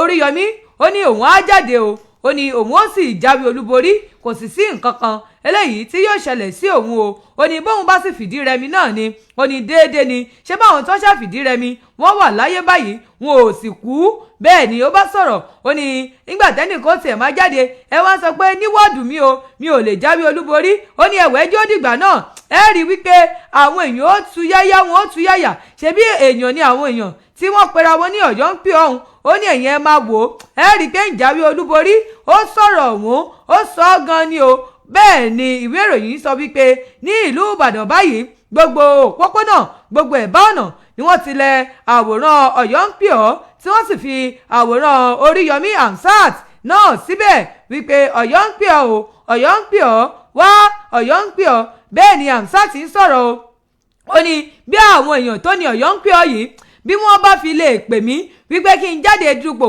fún ọdún 2027 ó ní láì wẹ̀yìn báyìí màá jáde o màá sì dupò ní ìpínlẹ̀ Ọ̀yọ́ ẹ wo ọ̀rọ̀ yìí ni Hamzat Oríyọmí ló sọ o tẹ́yìn bá fẹ́ ṣe ẹ̀rí ẹ̀ ọ̀rọ̀ ọ̀hún ó gùn ó sì pọ̀ ṣùgbọ́n mo gbọ́dọ̀ mú wa ń bele ń ja ẹ lọ sínú ìwé ìròyìn Punch kẹlọ́ mú kẹsìrí ẹ̀ níbẹ̀. nínú ìwé ìròyìn Punch tó kà dákẹ́hùn lèmi náà ti fẹ́ mú ìròyìn ọwọ́ mi yìí o òun ló sì ní í ṣe pẹ̀lú ètò ìdìbò gbogbogbò èyí tí yóò wáyé lọ́dún 2027 ààrẹ Aṣíwájú Bọ́lá Ahmed Tinubu nìkan ló lẹ́tọ̀ọ́ láti yan ẹni tí wọ́n ó jọ díje gẹ́gẹ́ bí igbákejì rẹ̀ ta ló sọ̀rọ̀ yìí ọ̀kan lára àwọn olóyè ẹgbẹ́ òṣèlú APC ni ó fohùn lédè o níbi ọjọ́ méjì sẹ́yìn ní ìjàgbọ̀ngàn ló wáyé níbi ìpàdé kan tí wọ́n ṣe ní ìpínlẹ̀ Gombe èyí tó kó gbogbo àwọn alẹ́nulọ́rọ̀ sínú níbi ìpàdé ọ̀hún ni ó wáyé ní àríwá ìlà oòrùn orílẹ̀-èdè Nàìjíríà èyí tí Mustapha Saliu tí ó bẹ̀rẹ̀ sí ní sọ̀rọ̀ lórí ètò àti lórí bí ààrẹ Aṣíwájú Bọ́lá Ahmed Tinubu yóò ṣe sọ ẹni tí wọ́n fẹ́ jọ díje dupò nínú ètò ìdìbò gbogbogbò èyí tí yóò wáyé lọ́dún 2027 Saliu yìí ó sọ̀rọ̀ wípé gẹ́gẹ́ bí àlàkalẹ̀ ìwé òfin orílẹ̀-èdè Nàìjíríà ààrẹ ó lẹ́tọ̀ọ́ láti sọ ènìyàn tí wọ́n jọ díje gẹ́gẹ́ bí igbákejì rẹ̀ tẹ́ ẹ bá gbàgbé ìpàdé àwọn alẹ́nulọ́rọ̀ èyí tí wọ́n ṣe ní ìpínlẹ̀ Gombe òun ló padà dé fàákájà tó sì di wípé wọ́n ń pariwo mọ́ra wọn àwọn kan tiẹ̀ ń ní àga sókè níbi tí wọ́n ti ń ti ara wọn gòdògòdò tí ọ̀rọ̀ ọ̀hún tó sì dé gbọ́n mi sí omi ò tó nígbà tí Saliu tó ń kópa níbi ètò kan lórí móhùnmáwòrán tí wọ́n pe orúkọ rẹ̀ ní Politics Today níbẹ̀ ni ó ti bẹ̀rẹ̀ sí ní ṣàlàyé wípé bí ààrẹ tó bá kéde ẹlòmíì gẹ́gẹ́ bí igbákejì rẹ̀ kò burú kò bàjẹ́ nítorí pé òfin fọwọ́ sí bí ààrẹ bá sì sọ wípé Kashim Shettima náà ni kò burú kò bàjẹ́ nítorí pé òfin fọwọ́ sí. Nínú ọ̀rọ̀ àwọn alẹ́nulọ́rọ̀ àti ìpàdé tó wáyé ní ìpínlẹ̀ Gombe ọ̀hún ni wọ́n ti jẹ́wọ́ àtìlẹ́yìn gbọngbin la wà lẹ́yìn rẹ̀ bíi ké fún ààrẹ orílẹ̀-èdè Nàìjíríà ìyẹn ààrẹ Aṣíwájú Bọ́lá Ahmed Tinubu wípé kó tún gbé igbá ààbò lọ́dún 2027 ṣùgbọ́n nínú orúkọ ọ̀hún kò sí orúkọ Kashim Shettima ń bẹ ní ọ̀rọ̀ ọ̀hún ló bá de gbọ́nmi sí omi òtó. Ìwé ìròyìn Punch ló Punch ẹ̀ jáde ẹlẹ́mùkẹyẹ̀ wò níbẹ̀. nínú ìwé ìròyìn Vanguard náà ni ìròyìn yìí wà níbi tí àwọn àjọ ACON nínú the Advertising Regulatory Council of Nigeria àwọn àjọ tó ń rí sí títa ọjà ní orílẹ̀-èdè Nàìjíríà àwọn tó ń rí sí ìpolówó ọjà lórílẹ̀-èdè Nàìjíríà ni wọ́n mà ti sọ̀rọ̀ wípé àwọn tó máa ń gbé ìròyìn òféègè kiri àwọn tó máa ń ṣe àwọn èèyàn lọ́kàn lójú òpó ayélujára wọ́n ní wọ́n mọ̀ ti bẹ̀rẹ̀ àwọn iṣẹ́ ẹbú kan eléyìí tí wọ́n ṣe ní ojú òpó ayélujára tí ó sì ní orúkọ pásítọ̀ Adébóyè nínú àti Ṣeun Ọ̀kínbalóyè wọ́n ní ó ní orúkọ wọn nínú olójú òpó ayélujára àwọn àjọ ACON yìí ni wọ́n mà ti sọ̀rọ̀ lórí ìròyìn òféègè tó wà lójú òpó ayélujára àti ṣíṣe èèyàn lọ́nà níbi tí ó ti ní orúkọ àwọn ìránṣẹ́ Ọlọ́run yìí nínú wọn ní ojú òpó ayélujára gẹ́gẹ́ bí àṣẹjáde ẹni tí ṣe ọ̀gá àgbà tí ó fi léde yìí dókítà Ọlálékan Fádọlápọ̀ ó ní àwọn àjọ yìí ni wọ́n ń wá ìdàgbàsókè sí àwọn nǹkan tí kò dá láti lè fi ọwọ́ rẹ̀ bọlẹ̀ ó ní tí wọ́n sì ń sọ̀rọ̀ lórí àwọn nǹkan tí àwọn tó ń ṣe àwọn iṣẹ́ burúkú ní orílẹ̀-èdè Nàìjíríà nígbà tí àwọn àjọ yìí ó sọ̀rọ̀ wọ́n ní ẹ wò ẹ̀yin aráalé o gbogbo ẹ̀yin èèyàn ẹ wò ẹ ṣọ́ra pẹ̀lú ìròyìn òféègè eléyìí tó ti kó ojú òpó ayélujára níbi tí àwọn kan ti ṣe ìpolówó ọjà ní ojú òpó ayélujára Facebook wọ́n ní lára àwọn ìpolówó ọjà eléyìí tí wọ́n ṣe níbẹ̀ láti rí àwòrán àti ohùn ẹni tí í ṣe alákòóso ìjọ Redeemed Christian Church of God RCCG ìyún Pastor Enoch Adébóyè níbi tí ó ti ń ṣe ìpolówó wípé ó yẹ ẹ wá ra kínní o eléyìí ó ṣiṣẹ́ fún àrùn jẹjẹrẹ o ẹ wá rè eléyìí o fún Dr. Sayo Mokoena wọ́n ní bẹ́ẹ̀ ni nígbà tí lára àwọn tó tún fi sí ojú òpó ayélujára níbẹ̀ láti rí àwòrán àti ohùn ọ̀gbẹ́ni Ṣeun Ọ̀kínbalóyè tí ó wà lójú òpó amóhùnmáwòrán Channel TV níbẹ̀ ni òun ti ń tà wípé gbogbo àwọn kídìní tí ò ṣiṣẹ́ lára yín ó yẹ wá ra oògùn fún ọ̀jọ̀gbọ́n Kingsley Ekweme wọ́n ní níbẹ̀ ni wọ́n mọ̀ ti ń sọ gbogbo àwọn ọ̀rọ̀ yìí wọ́n ní òféègè ni ayédèrú ní gbogbo eléyìí tí wọ́n ṣe lójú òpó ayélujára yìí ẹ̀yin ẹ gbọ́ bó ní bàbá ó ti mọ sọrú nǹkan báwọn ẹ wò ó ẹnikẹ́ni tí ọwọ́ bá bà tí ó ń ṣe àwọn nǹkan burúkú báyìí ẹ wò yóò mọ̀ fi iná kàtà òfin bẹ́ẹ̀ wọ́n ti sọ̀rọ̀ wọ́n ní bẹ́ẹ̀ ni wọ́n ti ń ṣe iṣẹ́ ìwádìí lórí ọ̀rọ̀ yìí àwọn tí wọ́n lo AI generated yìí láti fi ṣe àwọn iṣẹ́ burúkú yìí wọ́n wá lọ mú ọkọ̀ àwọn ìránṣẹ́ Ọlọ́run àgbà wọ́n wá fi ń ṣe ìrégbè lójú òpó ayélujára wọ́n wá fi ohùn àti àwòrán wọn sí tí ń sọ wípé ẹ wá ra kinní yìí ìwọ tí tó ní àrùn jẹjẹrẹ wá rà ìwọ tó ní kinní kan wá rà wọ́n ní ẹ wò ó ẹni tí ọwọ́ bá bà bẹ́ẹ̀ ni àwọn àjọ ACON yìí wọ́n wá rọ gbogbo ẹ̀yin èèyàn wọ́n ní ẹ wò ẹ jẹ́ fi ọwọ́ àwọn ìròyìn òféègè bọ́lẹ̀ o wọ́n sì rọ gbogbo ẹ̀yin aráàlú wọ́n ní ẹgbárùkù ti àwọn àjọ tó ń rí sí ìpolówó láti lè lé àwọn tí ó ń ṣiṣẹ́ ibi yìí wọlé lọ o àwọn àjọ yìí ni wọ́n ti sọ̀rọ̀ léde bẹ́yìn bá fẹ́ ṣèrè lọ sínú ìwé ìròyìn Vanguard tó jáde fún tàárọ̀ yìí kẹlọ́mù kẹsìrì ẹ̀ níbẹ̀. nínú ìwé ìròyìn Vanguard tó kà dákẹ́hùn lèmi náà ti fẹ́ mú ìròyìn tọwọ́ mi yìí o ká máa mú wa ní belenja báyìí lórí ìṣẹ̀lẹ̀ ìṣekúpani èyí tó ń lọ lọ́wọ́ ní ìpínlẹ̀ Benue. Àtíkù Abubakar ó sọ ògúlùntù òkò bàbá òkò sí ààrẹ Aṣíwájú Bọ́lá Ahmed Tinubu ọ̀rọ̀ yìí ló gbẹnu tán o nínú ọ̀rọ̀ Alhaji Àtíkù Abubakar ló ti sọ yé pé Tinubu ṣọ́ra yíyí ojú tí ò rína káàkiri pẹ̀lú ìwọ àti Alice gẹ́gẹ́ bí ó ṣe fi òun yíléde ẹnìkan tó jẹ́ igbákejì ààrẹ tẹ́lẹ̀ rí ní orílẹ̀-èdè Nàìjíríà Alhaji Àtíkù Abubakar ló ti fi ọ̀rọ̀ ńlá kan tó fi ṣọwọ́ sí ààrẹ Aṣíwájú Bọ́lá Ahmed Tinubu lórí ìṣẹ̀lẹ̀ ìṣekúpani èyí tó ń lọ ní ìpínlẹ̀ náà kò sọ̀rọ̀ yìí sí ààrẹ aṣíwájú Bọ́lá Ahmed Tinubu nìkan o ó tún sọ kò bá kùn gbé ọ̀rọ̀ sí gómìnà Ali gẹ́gẹ́ bó ṣe wí ó sì ń rọ̀ wọ́n wípé báwo ni wọ́n ó ṣe dákẹ́ tí wọ́n ó sì dákẹ́ pátápátá lórí ìṣẹ̀lẹ̀ ìṣekúpani tó ń ṣẹlẹ̀ ní ìpínlẹ̀ Benue ọ̀hún tẹ́ ẹ bá gbàgbé ìkọlù kan ló wáyé tí ìwé ìròyìn sì jábọ̀ rẹ̀ wípé ó kéré tán 200 ènìyàn ni ó tẹrígbaṣọ níbi ìkọlù tó wáyé ọ̀hún láàrin ọjọ́ méjì péré.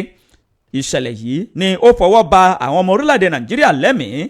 Ìdí rèé tí Alhaji Atiku Abubakar tó fi bọ́ sí ìgboro ayé tó bẹ̀rẹ̀ sí ní sọ kò bá kùn gbé ọ̀rọ̀ wípé ààrẹ ti dákẹ́ púpọ̀ nípa ìṣẹ̀lẹ̀ náà. Ẹ̀kúnrẹ́rẹ́ ìròyìn ọ̀hún ó wà nínú ìwé ìròyìn Vanguard tó jáde láàárọ̀ yìí. Nínú ìwé ìròyìn Punch náà ni ìròyìn yìí wà níbi tí ìròyìn ọ̀hún ti sọ wípé èèyàn 7 ló máa pàdánù ẹ̀mí rẹ̀ tí èèyàn 2 sì di àwátì níbi ìkọlù kan eléyìí tí ó wáyé ní ìpínlẹ̀ Enugu. Àwọn tí ó jẹ́ adáranjẹ̀ ni wọ́n máa ṣe ìkọlù sí àwọn olùgbé agbègbè náà ní agbègbè Ogo Ahmed ní Amufu Iziuzu ìjọba ìbílẹ̀ Iziuzu ní ìpínlẹ̀ Enugu. Wọ́n ní ọ̀rọ̀ náà ló wáyé níbi nǹkan bíi aago 4 àbọ̀ ní ọjọ́ Àìkú tí ó sì fún àwọn èèyàn sínú ìbẹ̀rù àti ìwárìrì. Wọ́n ní nígbà tí àwọn tí ọ̀rọ̀ ọ̀hún ṣojú wọ́n ní àwọn eléyìí ni wọ́n máa gbé helicopter wá tí wọ́n sì fi ń rìn kiri ní agbègbè náà. Wọ́n ní níbẹ̀ ni wọ́n ti bẹ̀rẹ̀ sí ṣe ìkọlù sí àwọn ará agbègbè náà tí wọ́n sì ń yìnbọn kólekóle. Wọ́n ní ìgbà tó padà yá èèyàn 7 ni wọ́n máa mú balẹ̀ tí ó sì jẹ́ pé wọ́n ò rí àwọn míì ní tí wọ́n ti di àwátì báyìí nígbà tí wọ́n sọ̀rọ̀ gẹ́gẹ́ bí àwọn tí ọ̀rọ̀ náà ṣojú. Wọ́n ní ẹ wò ó ṣẹ́rí àwọn ní àwọn fọ́nrán kan àti àwọn àwòrán kan o eléyìí tí ó ṣàpèjúwe bí ìṣẹ̀lẹ̀ ọ̀hún ti ṣẹlẹ̀. Wọ́n ní wọ́n pa èèyàn 2 ní Ọ̀hálù Ìgbẹ́dẹ̀ àti àgbàlagbà àti ọmọkùnrin kan tí ṣe ọmọ 40 ọdún Dennis Ofu ní Ìyáàsà. Wọ́n ní wọ́n pa àwọn èèyàn 7 tí àwọn 2 sì ti di àwátì báyìí ní ìpínlẹ̀ Enugu níbi ìkọlù eléyìí tí ó wáyé ní ọjọ́ Àìkú. Bẹ́ẹ̀ bá fi ṣẹ̀rẹ̀ lọ sínú ìwé ìròyìn Punch kẹlọ mú kẹsẹ̀rí ẹ̀ níbẹ̀. Àyàfẹ́ léyìí ká fi súnmọ́ àwọn aráalé ká fi léyìí ká fi ṣe ẹnu ń dédé síbí nípa kíka ìròyìn ká sì gbé súnmọ́ àwọn ènìyàn wa àwọn aráalé láti bá wa pẹ̀kẹ́lù ìròyìn tá a kà òun ni ká ẹ̀ dá sí 070 47 7064 070 47 7064 òun ni ojú òpó tó já sí ọ̀dọ̀ wa níbí 070 47 7064 ní ojú òpó tí ẹ fi bá wa pẹ̀kẹ́lù ní òwúrọ̀ tòní. Hello, ẹ káàárọ̀ o.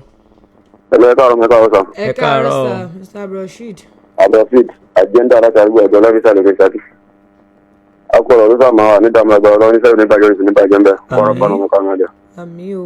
So akẹ́dùn pẹ̀lú ìdílé ọlọ́pàá tọ́lọ́n kára àti ọmọ rẹ̀ sábàbí àti ipá bèbè rẹ̀ pé kò kàn ṣe bẹ̀ látara bẹ́ẹ̀ á rí pé a máa ń sọ nípa ètò ààbò gbogbo àtàbá tí ń lo ohun tí jẹ́ ìbọn ẹ dákun tó rọ lọ́hùn ẹ mọ̀jà mọ̀ fọta sínú rẹ̀ òun dáhùn sọ òun náà ló délẹ̀ yìí o yóò tẹ̀lé kò sẹ́ni tọ́lọ́hùn òde mú so eléyìí ẹ dákun arọ gbà àtàbá tí ní irú kan báwọn lọ́wọ́ ẹ dákun jẹ́ ká máa kí ìsara gbogbo nǹkan tó bá jẹ mọ́ báyìí kì í ṣe kẹ́tọ́ ọmọdé lè máa fi ṣeré o tó látara dáhùn àwọn ìjọba orílẹ̀ Nàìjíríà tí wọ́n dáhùn gbọ́mọ́ gbàgbé ìdílé ẹni yìí o tó ti lọ nísìnyí gbogbo ojúṣe fẹ́ kọ́ máa ṣe kò sáǹfààní fún mọ́ bẹ́ẹ̀ nísìnyí o wọ́n dákun tó lọ́nà tí wọ́n gbàgbé ìdílé yẹn tó nípa ìṣẹ̀lẹ̀ ti dénú ìpàdé tí ààrẹ ọlọ́ba wọn ṣe Ọlọ́run jẹ́ kó ṣe ìrore ń bẹ àwọn tó dẹ̀ jẹ́ olórí ìlú ń bẹ kí wọ́n jọ fọwọ́sowọ́pọ̀ ibi tí ṣe bá wà bẹ̀rẹ̀ Ọlọ́run gbé o táwọn náà wo yẹ̀mí tó ti ń sún bẹ́ẹ̀ nísìnyí adé máa ń sọ ẹja kùtù Ọlọ́run tábà sí nìkan tó ń rú wa lójú ẹ jẹ́ ká mọ sọ̀rọ̀ síta ṣé ká má lè sọ̀rọ̀ ojú ọmọ bí náà ló ń bí o ó lè rí abẹ́lẹ́ ọ̀nà àánú rẹ̀ Ọlọ́run kò ní lèmi pẹ̀lú yín sára àbúrò mọ̀lá kejì o àti ẹkúṣẹ́ ẹ ṣé o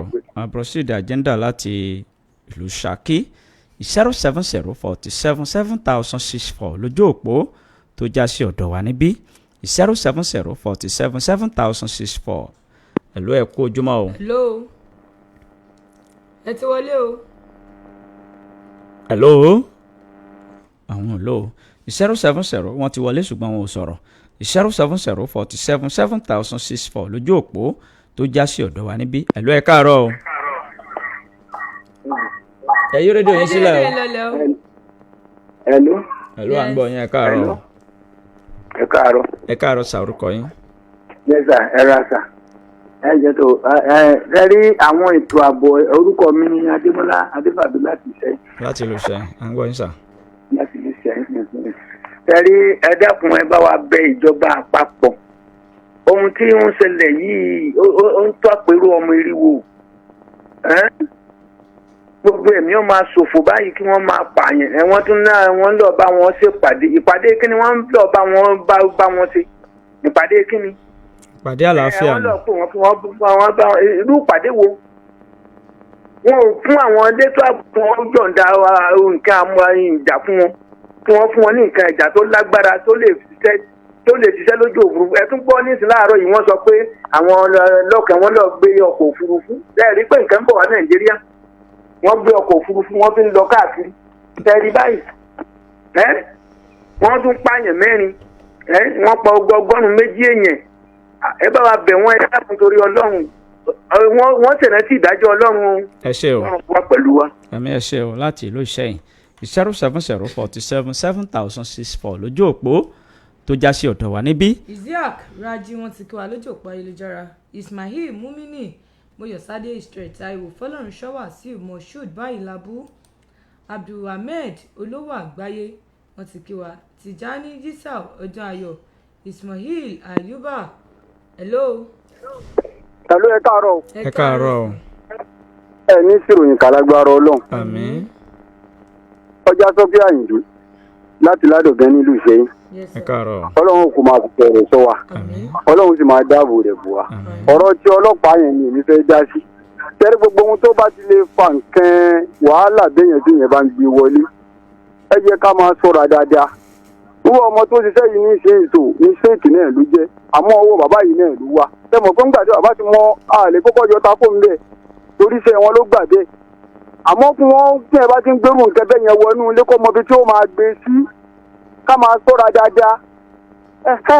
wúrọ̀ jẹ́ irú nǹkan bí ọ̀jẹ́ mọ bẹ́ẹ̀ yẹn náà bọ́ jẹ́ nǹkan ẹ̀mí náà tó lè àfẹ́sì yẹn ká mọ ibi tá a máa gbé sí nínú ilé. èyí ṣe mo táwọn máa kẹ́ máa fi àwọn ọmọ wa ń gbà bẹ́ẹ̀ lómi ìwúwo gan báyìí mo fẹ́ kọ́ mọ̀ mi ọmọ tẹ́tí mò ń ṣe yọ́ máa bóyá òun náà ti ń bọ́ ọmọ rẹ̀ ti ń bá a fi ṣeré gbogbo ọgbọ́n ní kọ́ ni tẹ́lẹ̀ yìí kọ́ jẹ́kọ̀ọ́ fún gbogbo èèyàn pátápátá ìpínlẹ̀ Benue arọ àwọn ìjọba wa gbogbo ẹni tó wà ń bẹ̀ ń sìn àtàwọn tó tún bọ̀ lẹ́yìn tó jẹ́ ìjọba gbogbo wọn náà lọ́jọ́ ọkàn kí wọ́n jọ ìtòrí Ọlọ́run kí wọ́n tún Nàìjíríà sí Nàìjíríà ò ní bàjẹ́ o ẹja sọ pé àyìnlá ìlànà tó ń bẹ̀. ẹ ṣé o láti ìlú Ìṣẹ́yìn 070477064 ká máa ṣe ní pépèpé tá a bá ti wọlé ká sì tètè máa lọ sí ibi kókó ọ̀rọ̀ tá a bá fẹ́ sọ. Ọlátúnjí Yusuf wọn ti kí wọn ẹnjìnìà Hafiz Àríyá Akíntúndé Sulaiman Hafiz Ọlábọ̀dé Sunday Ìdòwú Sàlàkọ́ Rafiu Sodiq Àríyá Alákà Saheed Victoria Yétúndé Gbadegẹ̀sìn ọmọ àríkọ̀ṣeré Akéwòṣọlá olórí ọlọ́jọ́ ìbí Olúwaṣeun Adéwùmí Ọ̀pẹ́yẹmí hello. ẹ káàárọ̀ o. níbo lẹ bá jẹ ọ. àmín o. Wálé ọmọ olówó aṣí látàkì ti dọ̀m lókè o. ẹ káàárọ̀ sà. ẹ jọ ó fún nǹkan tí ò bá ṣe máa fi ṣeré ẹ má jẹ́ máa fi ṣeré pẹ̀lú àwọn ọmọ o. ẹ wo ọ̀rọ̀ ọlọ́pàá yẹn sì ẹ̀mí ẹ̀ tẹ́niyàn ó ti lọ nìyẹn nàìjíríà dàrú ayé ń tẹ̀ lọ ọmọ rẹ̀ náà tún máa ṣe ayé lọ ní. kí ló dé bàtà ẹsẹ̀ ń lo ìbọn tí ọ̀tá wà lára ẹ̀ tẹ́ǹtì síbi kágbára ọmọ ká kí ọmọ yẹn wá fi gbé tọ́ nínú ẹ̀jọ́ àfi ṣeré tó gbẹ̀mí ẹ̀ sí. àtọ́lẹ́kọ̀ọ́ àtẹ̀gbọ́ ẹ̀ wa ó ti àdá tá a bá ti lọ sí ẹnu ẹ̀ tó mú darí pé kí ni ẹjẹ́ àtọ́jú ẹ̀ ẹ má jà fi síbi tó àwọn ọmọ lè tó orílẹ̀ èdè àwọn ọmọ lè fún àwọn ìṣe ẹ̀mí bàbá ẹ̀ ló kí ẹ̀yìn ṣe ẹ jẹ́ jẹ́ máa ráṣẹ́ o wá lé ọmọ ló wá sí látàkì kingdom lókè. ẹ ṣé o 070477064 lójú òpó tó já sí ọ̀dọ̀ wa níbí Mubarak Mustapha àwọn náà wọ́n ń kí wa Ọdẹ́kúnlé Fẹ́mi lójú pa ìlújára wọ́n ń kí wa Adétúnjí Olúfẹ́mi Samson àwọn náà wọ́n ń kí wa ní àárọ̀ yìí. Hello, ẹ káàárọ̀ o. ẹ káàárọ̀ o. ẹ káàárọ̀ sà. ẹ káàárọ̀ sà o. ẹ kú ètò. àdúpẹ́. wọ́n pè láti Igbóọrà. láti lo Igbóọrà ẹ káàárọ̀ sà. Sáwọn Olúkúnlé. à ń gbọ́ yín sà. ẹ̀rí program tí mi fẹ́ dá sí ni ti àwọn tó gbé jet. ṣé ẹ mọ̀ pé nǹkan ti dé nìyẹn. pépìlà náà ló gbé jet. Hello sà. à ń gbọ́ yín. so kàròyìn jẹ́ẹ̀tì àná. helicopter ni o. tó ó káàbí àwọn bandits rẹ̀ jẹ́ mọ̀ kó ti lọ́wọ́ àwọn èèyàn ńlá nìyẹn tí àgbẹ̀ náà wàá gbé helicopter náà máa fi jagun níyàwó ìbò là ń lọ bọ́lá dé. ọ̀dà. èmi kẹ̀rọ gbogbo ọmọ Yorùbá kàn múra o bàbá òpó ń ṣẹ̀sápá àbíkan kò tí ì ṣẹ̀sí bí rọ́ọ̀fù ni.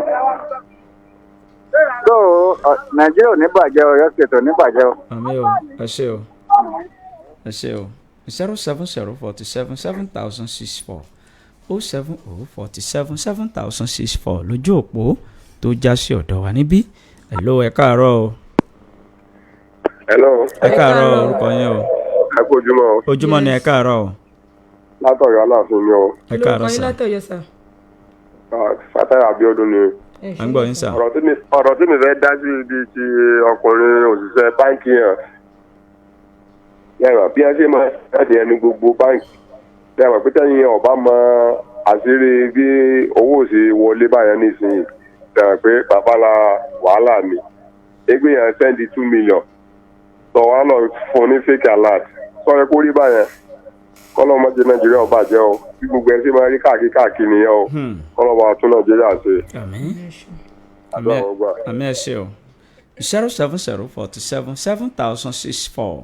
Rafiu Sodiq kan ni wọ́n kí wọ́n bákan Janet is Bukky Gold Adéọlá Rájí shine wọ́n ti kí wa ìpàdé Ọlákẹ́yìndé Ọlágbénró Blessing àti Ọlá ọ̀kan làwọn Àyànkẹ́mi Àmọ̀kẹ́ Àdè Aládéwúrà Melody Singer Mọ́mísí Ọlámídé Alhaji Jimoh Ìyániwúrà Oyèṣíjì Sherifat Yusuf Taofeek Awáyéwàṣírè Ògúnlẹ̀yẹ Olúwatóbi Daniel Ṣẹ́gun Emmanuel Amos Olúwatóbi Mubarak Anífowóṣe Kẹ́hìndé.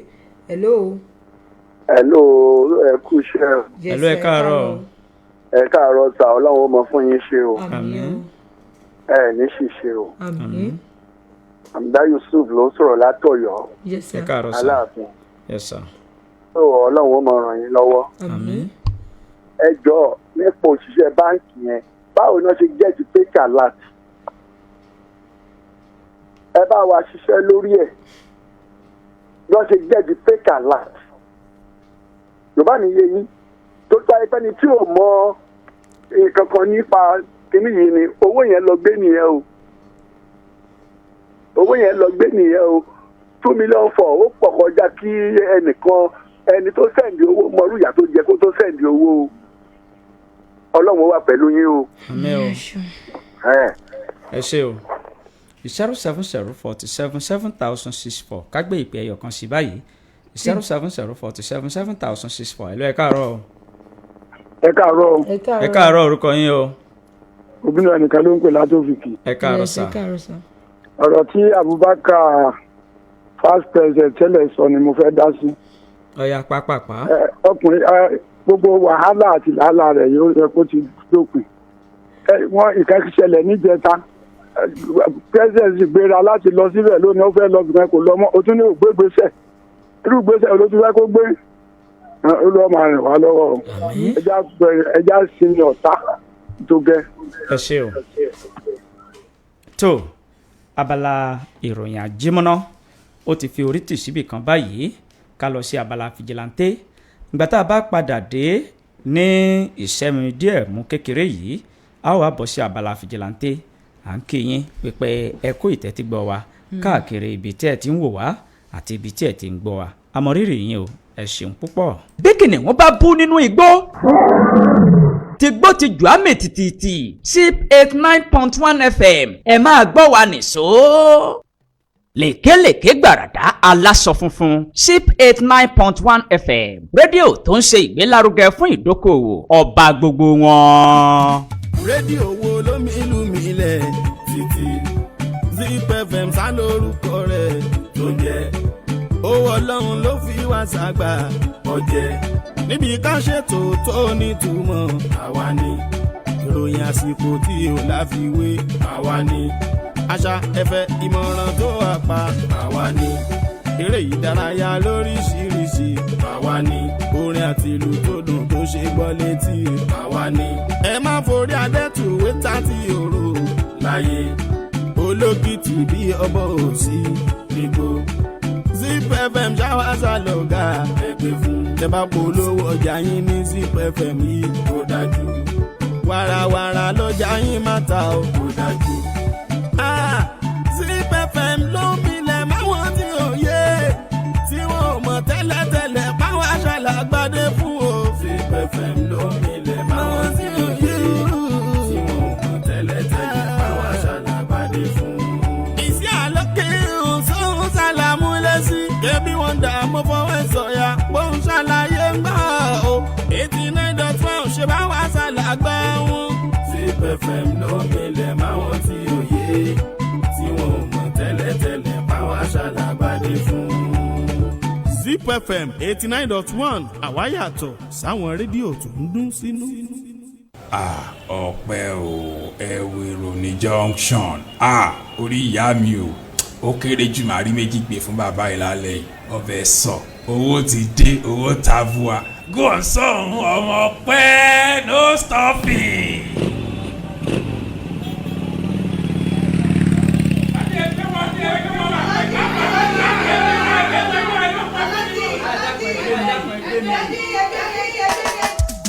ẹ̀yin èèyàn wa àwa náà èèyàn yín ká máa fojoojúmọ́ dúró sẹ́bàá ọ̀nà ká máa wá ẹni tí yóò sùn ní síwájú lọ́fẹ̀ẹ́ lófò yóò dára tó kí fọlọ́run ṣọ́ wa ó ṣọ́ra kó dẹ́kun àǹfọ̀gùn ọ̀gẹ̀dẹ̀ gọ̀pẹ́ kéjì mẹ́rin sọ gígùn kó má bàa gùn kí aládé iléeṣẹ́ Zip 89.1 FM ló sọ wípé ẹni tí ń wá fáwọn wófò a ò ní ṣòfò ẹ̀mí a ò ní ṣòfò ara àdúrà nìkan ò rán o ẹ jẹ́ ká ṣàtúnṣe o.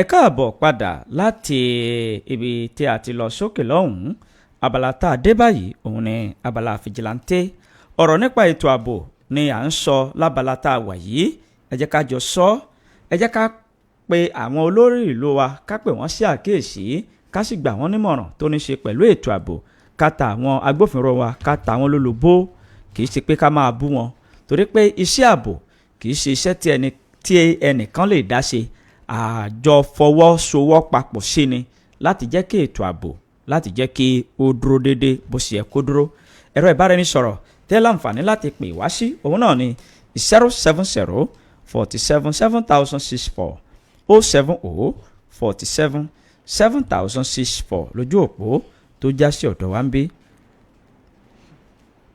hello ẹ káàárọ̀ ẹ káàárọ̀ ẹ káàárọ̀ mà. ẹ̀ẹ́dùgbẹ̀jọ́ ló wọ́n máa fọ́ àṣẹ o. àmín o. èmi kí àwọn elétò ààbò àwọn kú iṣẹ́ ọlọ́wọ́n máa rìn wọ́n lọ́wọ́. kí lórúkọ yín bolẹ̀ tí ń pè o. kòkó rọlá onímọ̀mọ́yìn láti ìlú lùà. yes ẹ̀ ṣọlẹ̀ mọ́. èyí tó tún wá kun lọ́nà wa tó lọ èkó láti lọ àlọ́ adó àwáyé lọ èkó yìí wọ́n rẹ̀ wá lọ́wọ́ àwọn ìjọba ṣàánú wa wọ́n ṣàánú wa bàbá wa kálọ̀ onítàṣọ̀kẹ́ bá gbọ́ àtọ́ mi ìdání wọ́n dákun wọn rántí wa sáyọ̀ olúwa wọn rántí wa sáyọ̀ o. àmín o. àmín. ẹ ṣé o 070 47 7064 lójú òpó tó já sí ọ̀dọ̀ wa ń bí 070 47 7064 ẹ káàárọ̀ o. hello. ẹ káàárọ̀. ẹ káàárọ̀ orúkọ yín. orúkọ tèmi ni èrò jagun látòkè o. láti lókè wá ń gbọ́ yín sà. kọ́lọ́run dákun wọ́n ṣàánú wa lérí àwọn ọlọ́dẹ wa gẹ̀ẹ́rẹ́. ọdún tá a ṣe lọ yìí àwọn ọ̀kẹ́ ràkúnmí wọ́n ní nílé àwọn kìíní ọ̀nà ẹlùà odidi ọdẹ wọ́n sì yìnbọn sí ràkúnmí. àwọn tá a kò nílé tó ààbò kọ́lọ́run dákun wọ́n ṣàánú wa kọ́lọ́run dáàbò bò wá ní o. àmín o. ní ọ̀dọ̀ wa náà bàbá àpá odidi àgbò méjì ni wọ́n ti gbé ká tó ṣe léyà àtúnṣe mẹ́ẹ̀ẹ́sọdún ni àlùfáà ń dúpẹ́ fọlọ́run kọ́lọ́run dákun kó jẹ́ aṣọdún àìkú má fọmọ wa kó má gbìyànjú agbé o. àmín o. orúkọ tèmi ni èrò jagun látòkè o. ẹ ṣé o. Samson ọ̀jẹ̀dọ̀kun wọn kí wa Musa ọba Alhaji Azeez Musibau Ojúmọ́lá wọn ti kí wa ṣeun Aminu Ọláyínká Yakubu bẹ́ẹ̀ ni Ọlọ́run tọba Adékúnlé àwọn náà ń kí wa Yunusa Márìndọ̀tí ọmọ ìyálòde wọn ti kí wa Lákọjọ Ìdòwú láti Ọ̀yọ́ Aláàfin Mary Títíládé wọn ti kí wa Fatai Arúlógún wọn ti kí wa Gúnlékè Ganiyu Ṣọlá Excel Adégòkè Mamike Azeez Ridwan Isatimos hello ẹ káàárọ̀ o 070 47 7064 070 47 7064 lójú òpó tó já sí ọ̀dọ̀ wa ń bí ẹ káàárọ̀ o. ẹ káàárọ̀. ẹ káàárọ̀ o. àfọ ọlọ́run ṣe bí ní pè ókè o. ẹ ń gbọ́ yín ṣe sà. níjà. ọ̀nà tó lọ ọ̀nà kárólé yẹn wáyà kẹ́ ń bẹ́ẹ̀ tí wáyà yẹn ti lọ ó dáa tá a bá fẹ́ kọjá táwọn tó bá fẹ́ kọjá àbí kó sì máa fi gbígbé ní àárọ̀ ìlọ́sẹ̀ ṣẹlẹ̀ o ìkọ́dà kó bá mójútó kò dá rárá tọ́. ẹ ṣe ní bí ẹ ṣe sọ̀rọ̀ yìí ó mú mi rántí bó tilẹ̀ jẹ́ pé láti alẹ́ àná ni ó ti dé sí etí ìgbọ́ wa tí ọ̀kan lára àwọn àgbà ìlú ní ìlú òkè o tí wọ́n pè mí lórí ẹ̀rọ aago wípé òpó náà kan ó dá ní ọ̀nà tó lọ sí ọ̀nà BHS a ti padà sọ lálẹ́ àná. ní ìlú òkè o à ń sọ pé kí àwọn òṣìṣẹ́ tí wọ́n ń ṣiṣẹ́ panápaná àbí àwọn òṣìṣẹ́ oníná nípa kọ́hún kí wọ́n ṣe ìgbésẹ̀ tó yẹ nípa rẹ̀ kó tó di pé iná mi yóò dé 070477064 070477064. Hello. Hello, ẹ kú ètò. Ẹ káàárọ̀ orúkọ yín o. Kò ní bàjẹ́ o. Àmín o. Orúkọ mi ni Abúsátù Olúbọ́dún láti Ṣakí. Ẹ káàárọ̀ mà. Ká àwọn èèyàn òjò ní dé ikú wọn dákun torí Ọlọ́run wọn mọ̀mọ́ dàgbẹ̀lẹ̀ sójú àgbá. Torí tójò bá kọ̀ tí ọ̀bá rọ̀ mọ́ tàbí tó bá rọ̀ wọ̀n ọba tí ọ̀bá rọ̀jò púpọ̀ ní ẹnikẹ́ni ọlọ́pàá bọ̀ sí ìlọtí tí wọ́n dá ni o. Àwọn àròjọba àtúnlẹ̀ Ọ̀yọ́ kí wọ́n dá papọ̀ lọ́wọ́n ọba kí wọ́n gbọ́kọ̀ kólẹ̀ wá fún wa ń Ṣakí. Abẹ̀ wọn ní tẹ̀tọ́ tọ́kọ̀ kólẹ̀ bá ń bẹ ń kálukú bọ́ bá gbálẹ̀ wọn mọ̀nà dá síbẹ̀. Iléeṣẹ́ sípò ní bàjẹ́ o. Orúkọ mi ní Abúsátù Olúbọ́dún láti Ṣakí. God bless Nigeria. Àmín. Ẹ ṣe 070477064 070477064 òun ni ojú òpó tó já sí ọ̀dọ̀ wa níbí. Hello, ẹ káàárọ̀ o. Hello, ẹ káàárọ̀. Ẹ káàárọ̀ sà. Àmín. Wà fún ògbé ní sọ̀rọ̀ láti di gẹ̀ẹ́sì. Láti ìlú kan náà ń gbọ́ yín sà. Ẹ dákun kí ni fẹ́ sọ àwọn alábíàmọ́ lè ní fẹ́ sọ̀rọ̀ lílé. Ẹ sọ. Màá gbà wọn nímọ̀ràn pé kí wọ́n mójútó àwọn ọmọ dáadáa. Bí àwọn tí wọ́n bá ń lọ ní ẹ̀gbẹ́ títì ní ti ẹlòmíì ọ̀yẹ́kọ́ wà ní ẹ̀gbẹ́ ọ̀yẹ́kọ́ mọ́ wà lẹ́gbẹ̀ẹ́ kọ́tà. Kí ìyá wà lẹ́gbẹ̀ẹ́ títì ní ẹlòmíì kò ní bí ìtìpá ara yọ̀ọ̀fọ̀ ọmọ lọ́wọ́ yọ̀ọ̀fọ̀ lọ́lẹ́gbẹ̀ẹ́ títì ní ọkọ̀ irú ìkẹ́bẹ̀ yẹn kò já. Nítorí àwọn tá a mọ máa ti ń gbìn àpọ̀ táwọn jẹ́ ọmọ ogun Ọlọ́run ò ní bá wa ní jẹ́ o. Àmín o. Ẹ ṣé o. Ògbé ní sọ̀rọ̀ láti di gẹ̀ẹ́sì. Ẹ ṣé o. Bákan náà ọ̀rọ̀ tí ẹni yìí sọ ló mú mi rántí bí a ṣe máa ń ṣe nígbà yẹn.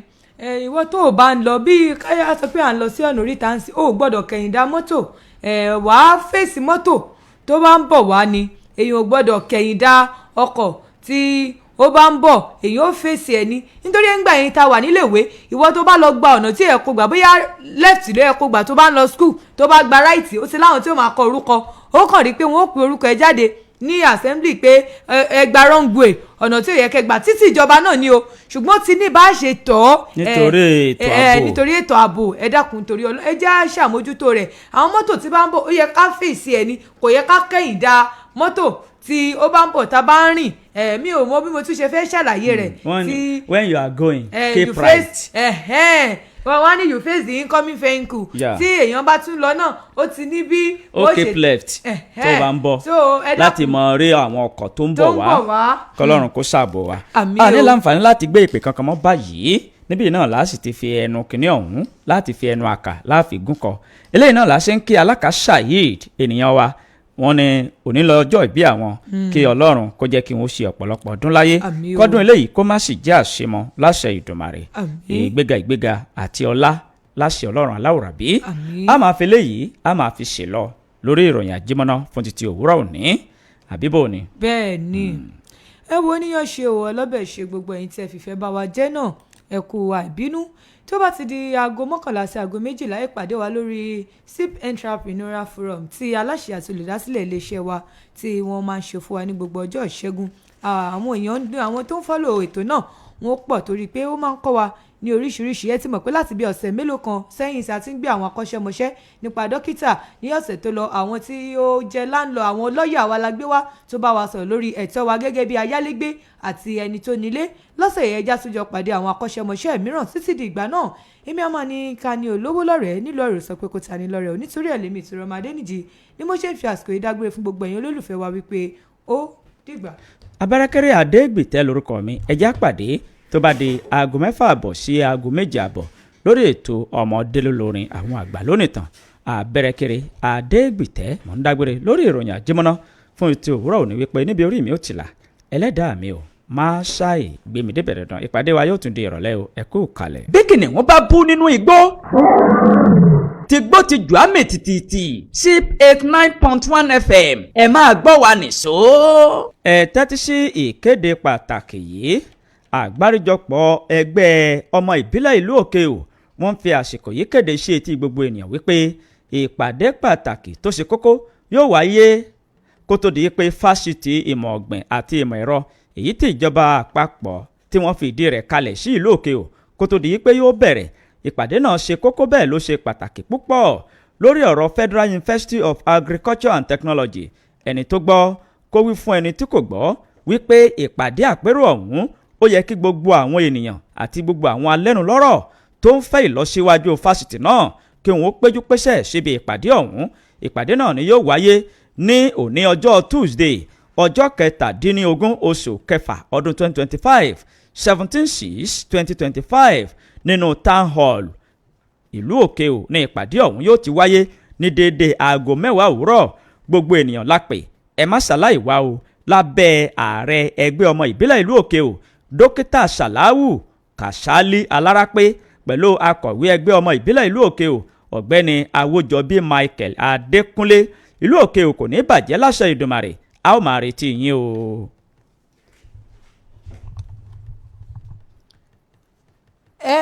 ẹ tẹ́tí sí ìkéde pàtàkì yìí èyí ni láti sọ fún yín wípé ẹnìkan sọ kọ́tìnù lásìkò pọ̀pọ̀ ṣìnṣìn ọdún ìyún kọ́tìn tí wọ́n máa ń ta sí àwọn ilé ní ibi tí ó ti rajà níwájú ilé ìtajà ẹlẹ́hà tí ó wà ní àdójúkọ ilé ìjọsìn St. Michael Catholic Church ẹni tí ó bá jẹ́ pé òun ló ní aṣọ òun ó ti ń lọ bí oṣù kan báyìí ẹ lọ sí ọ̀dọ̀ ẹlẹ́hà pẹ̀lú ẹ̀rí tó dájú láti lọ gba aṣọ yín ẹrù kọ́tìn eléyìí tí ẹ gbàgbé síbẹ̀ ẹrù wa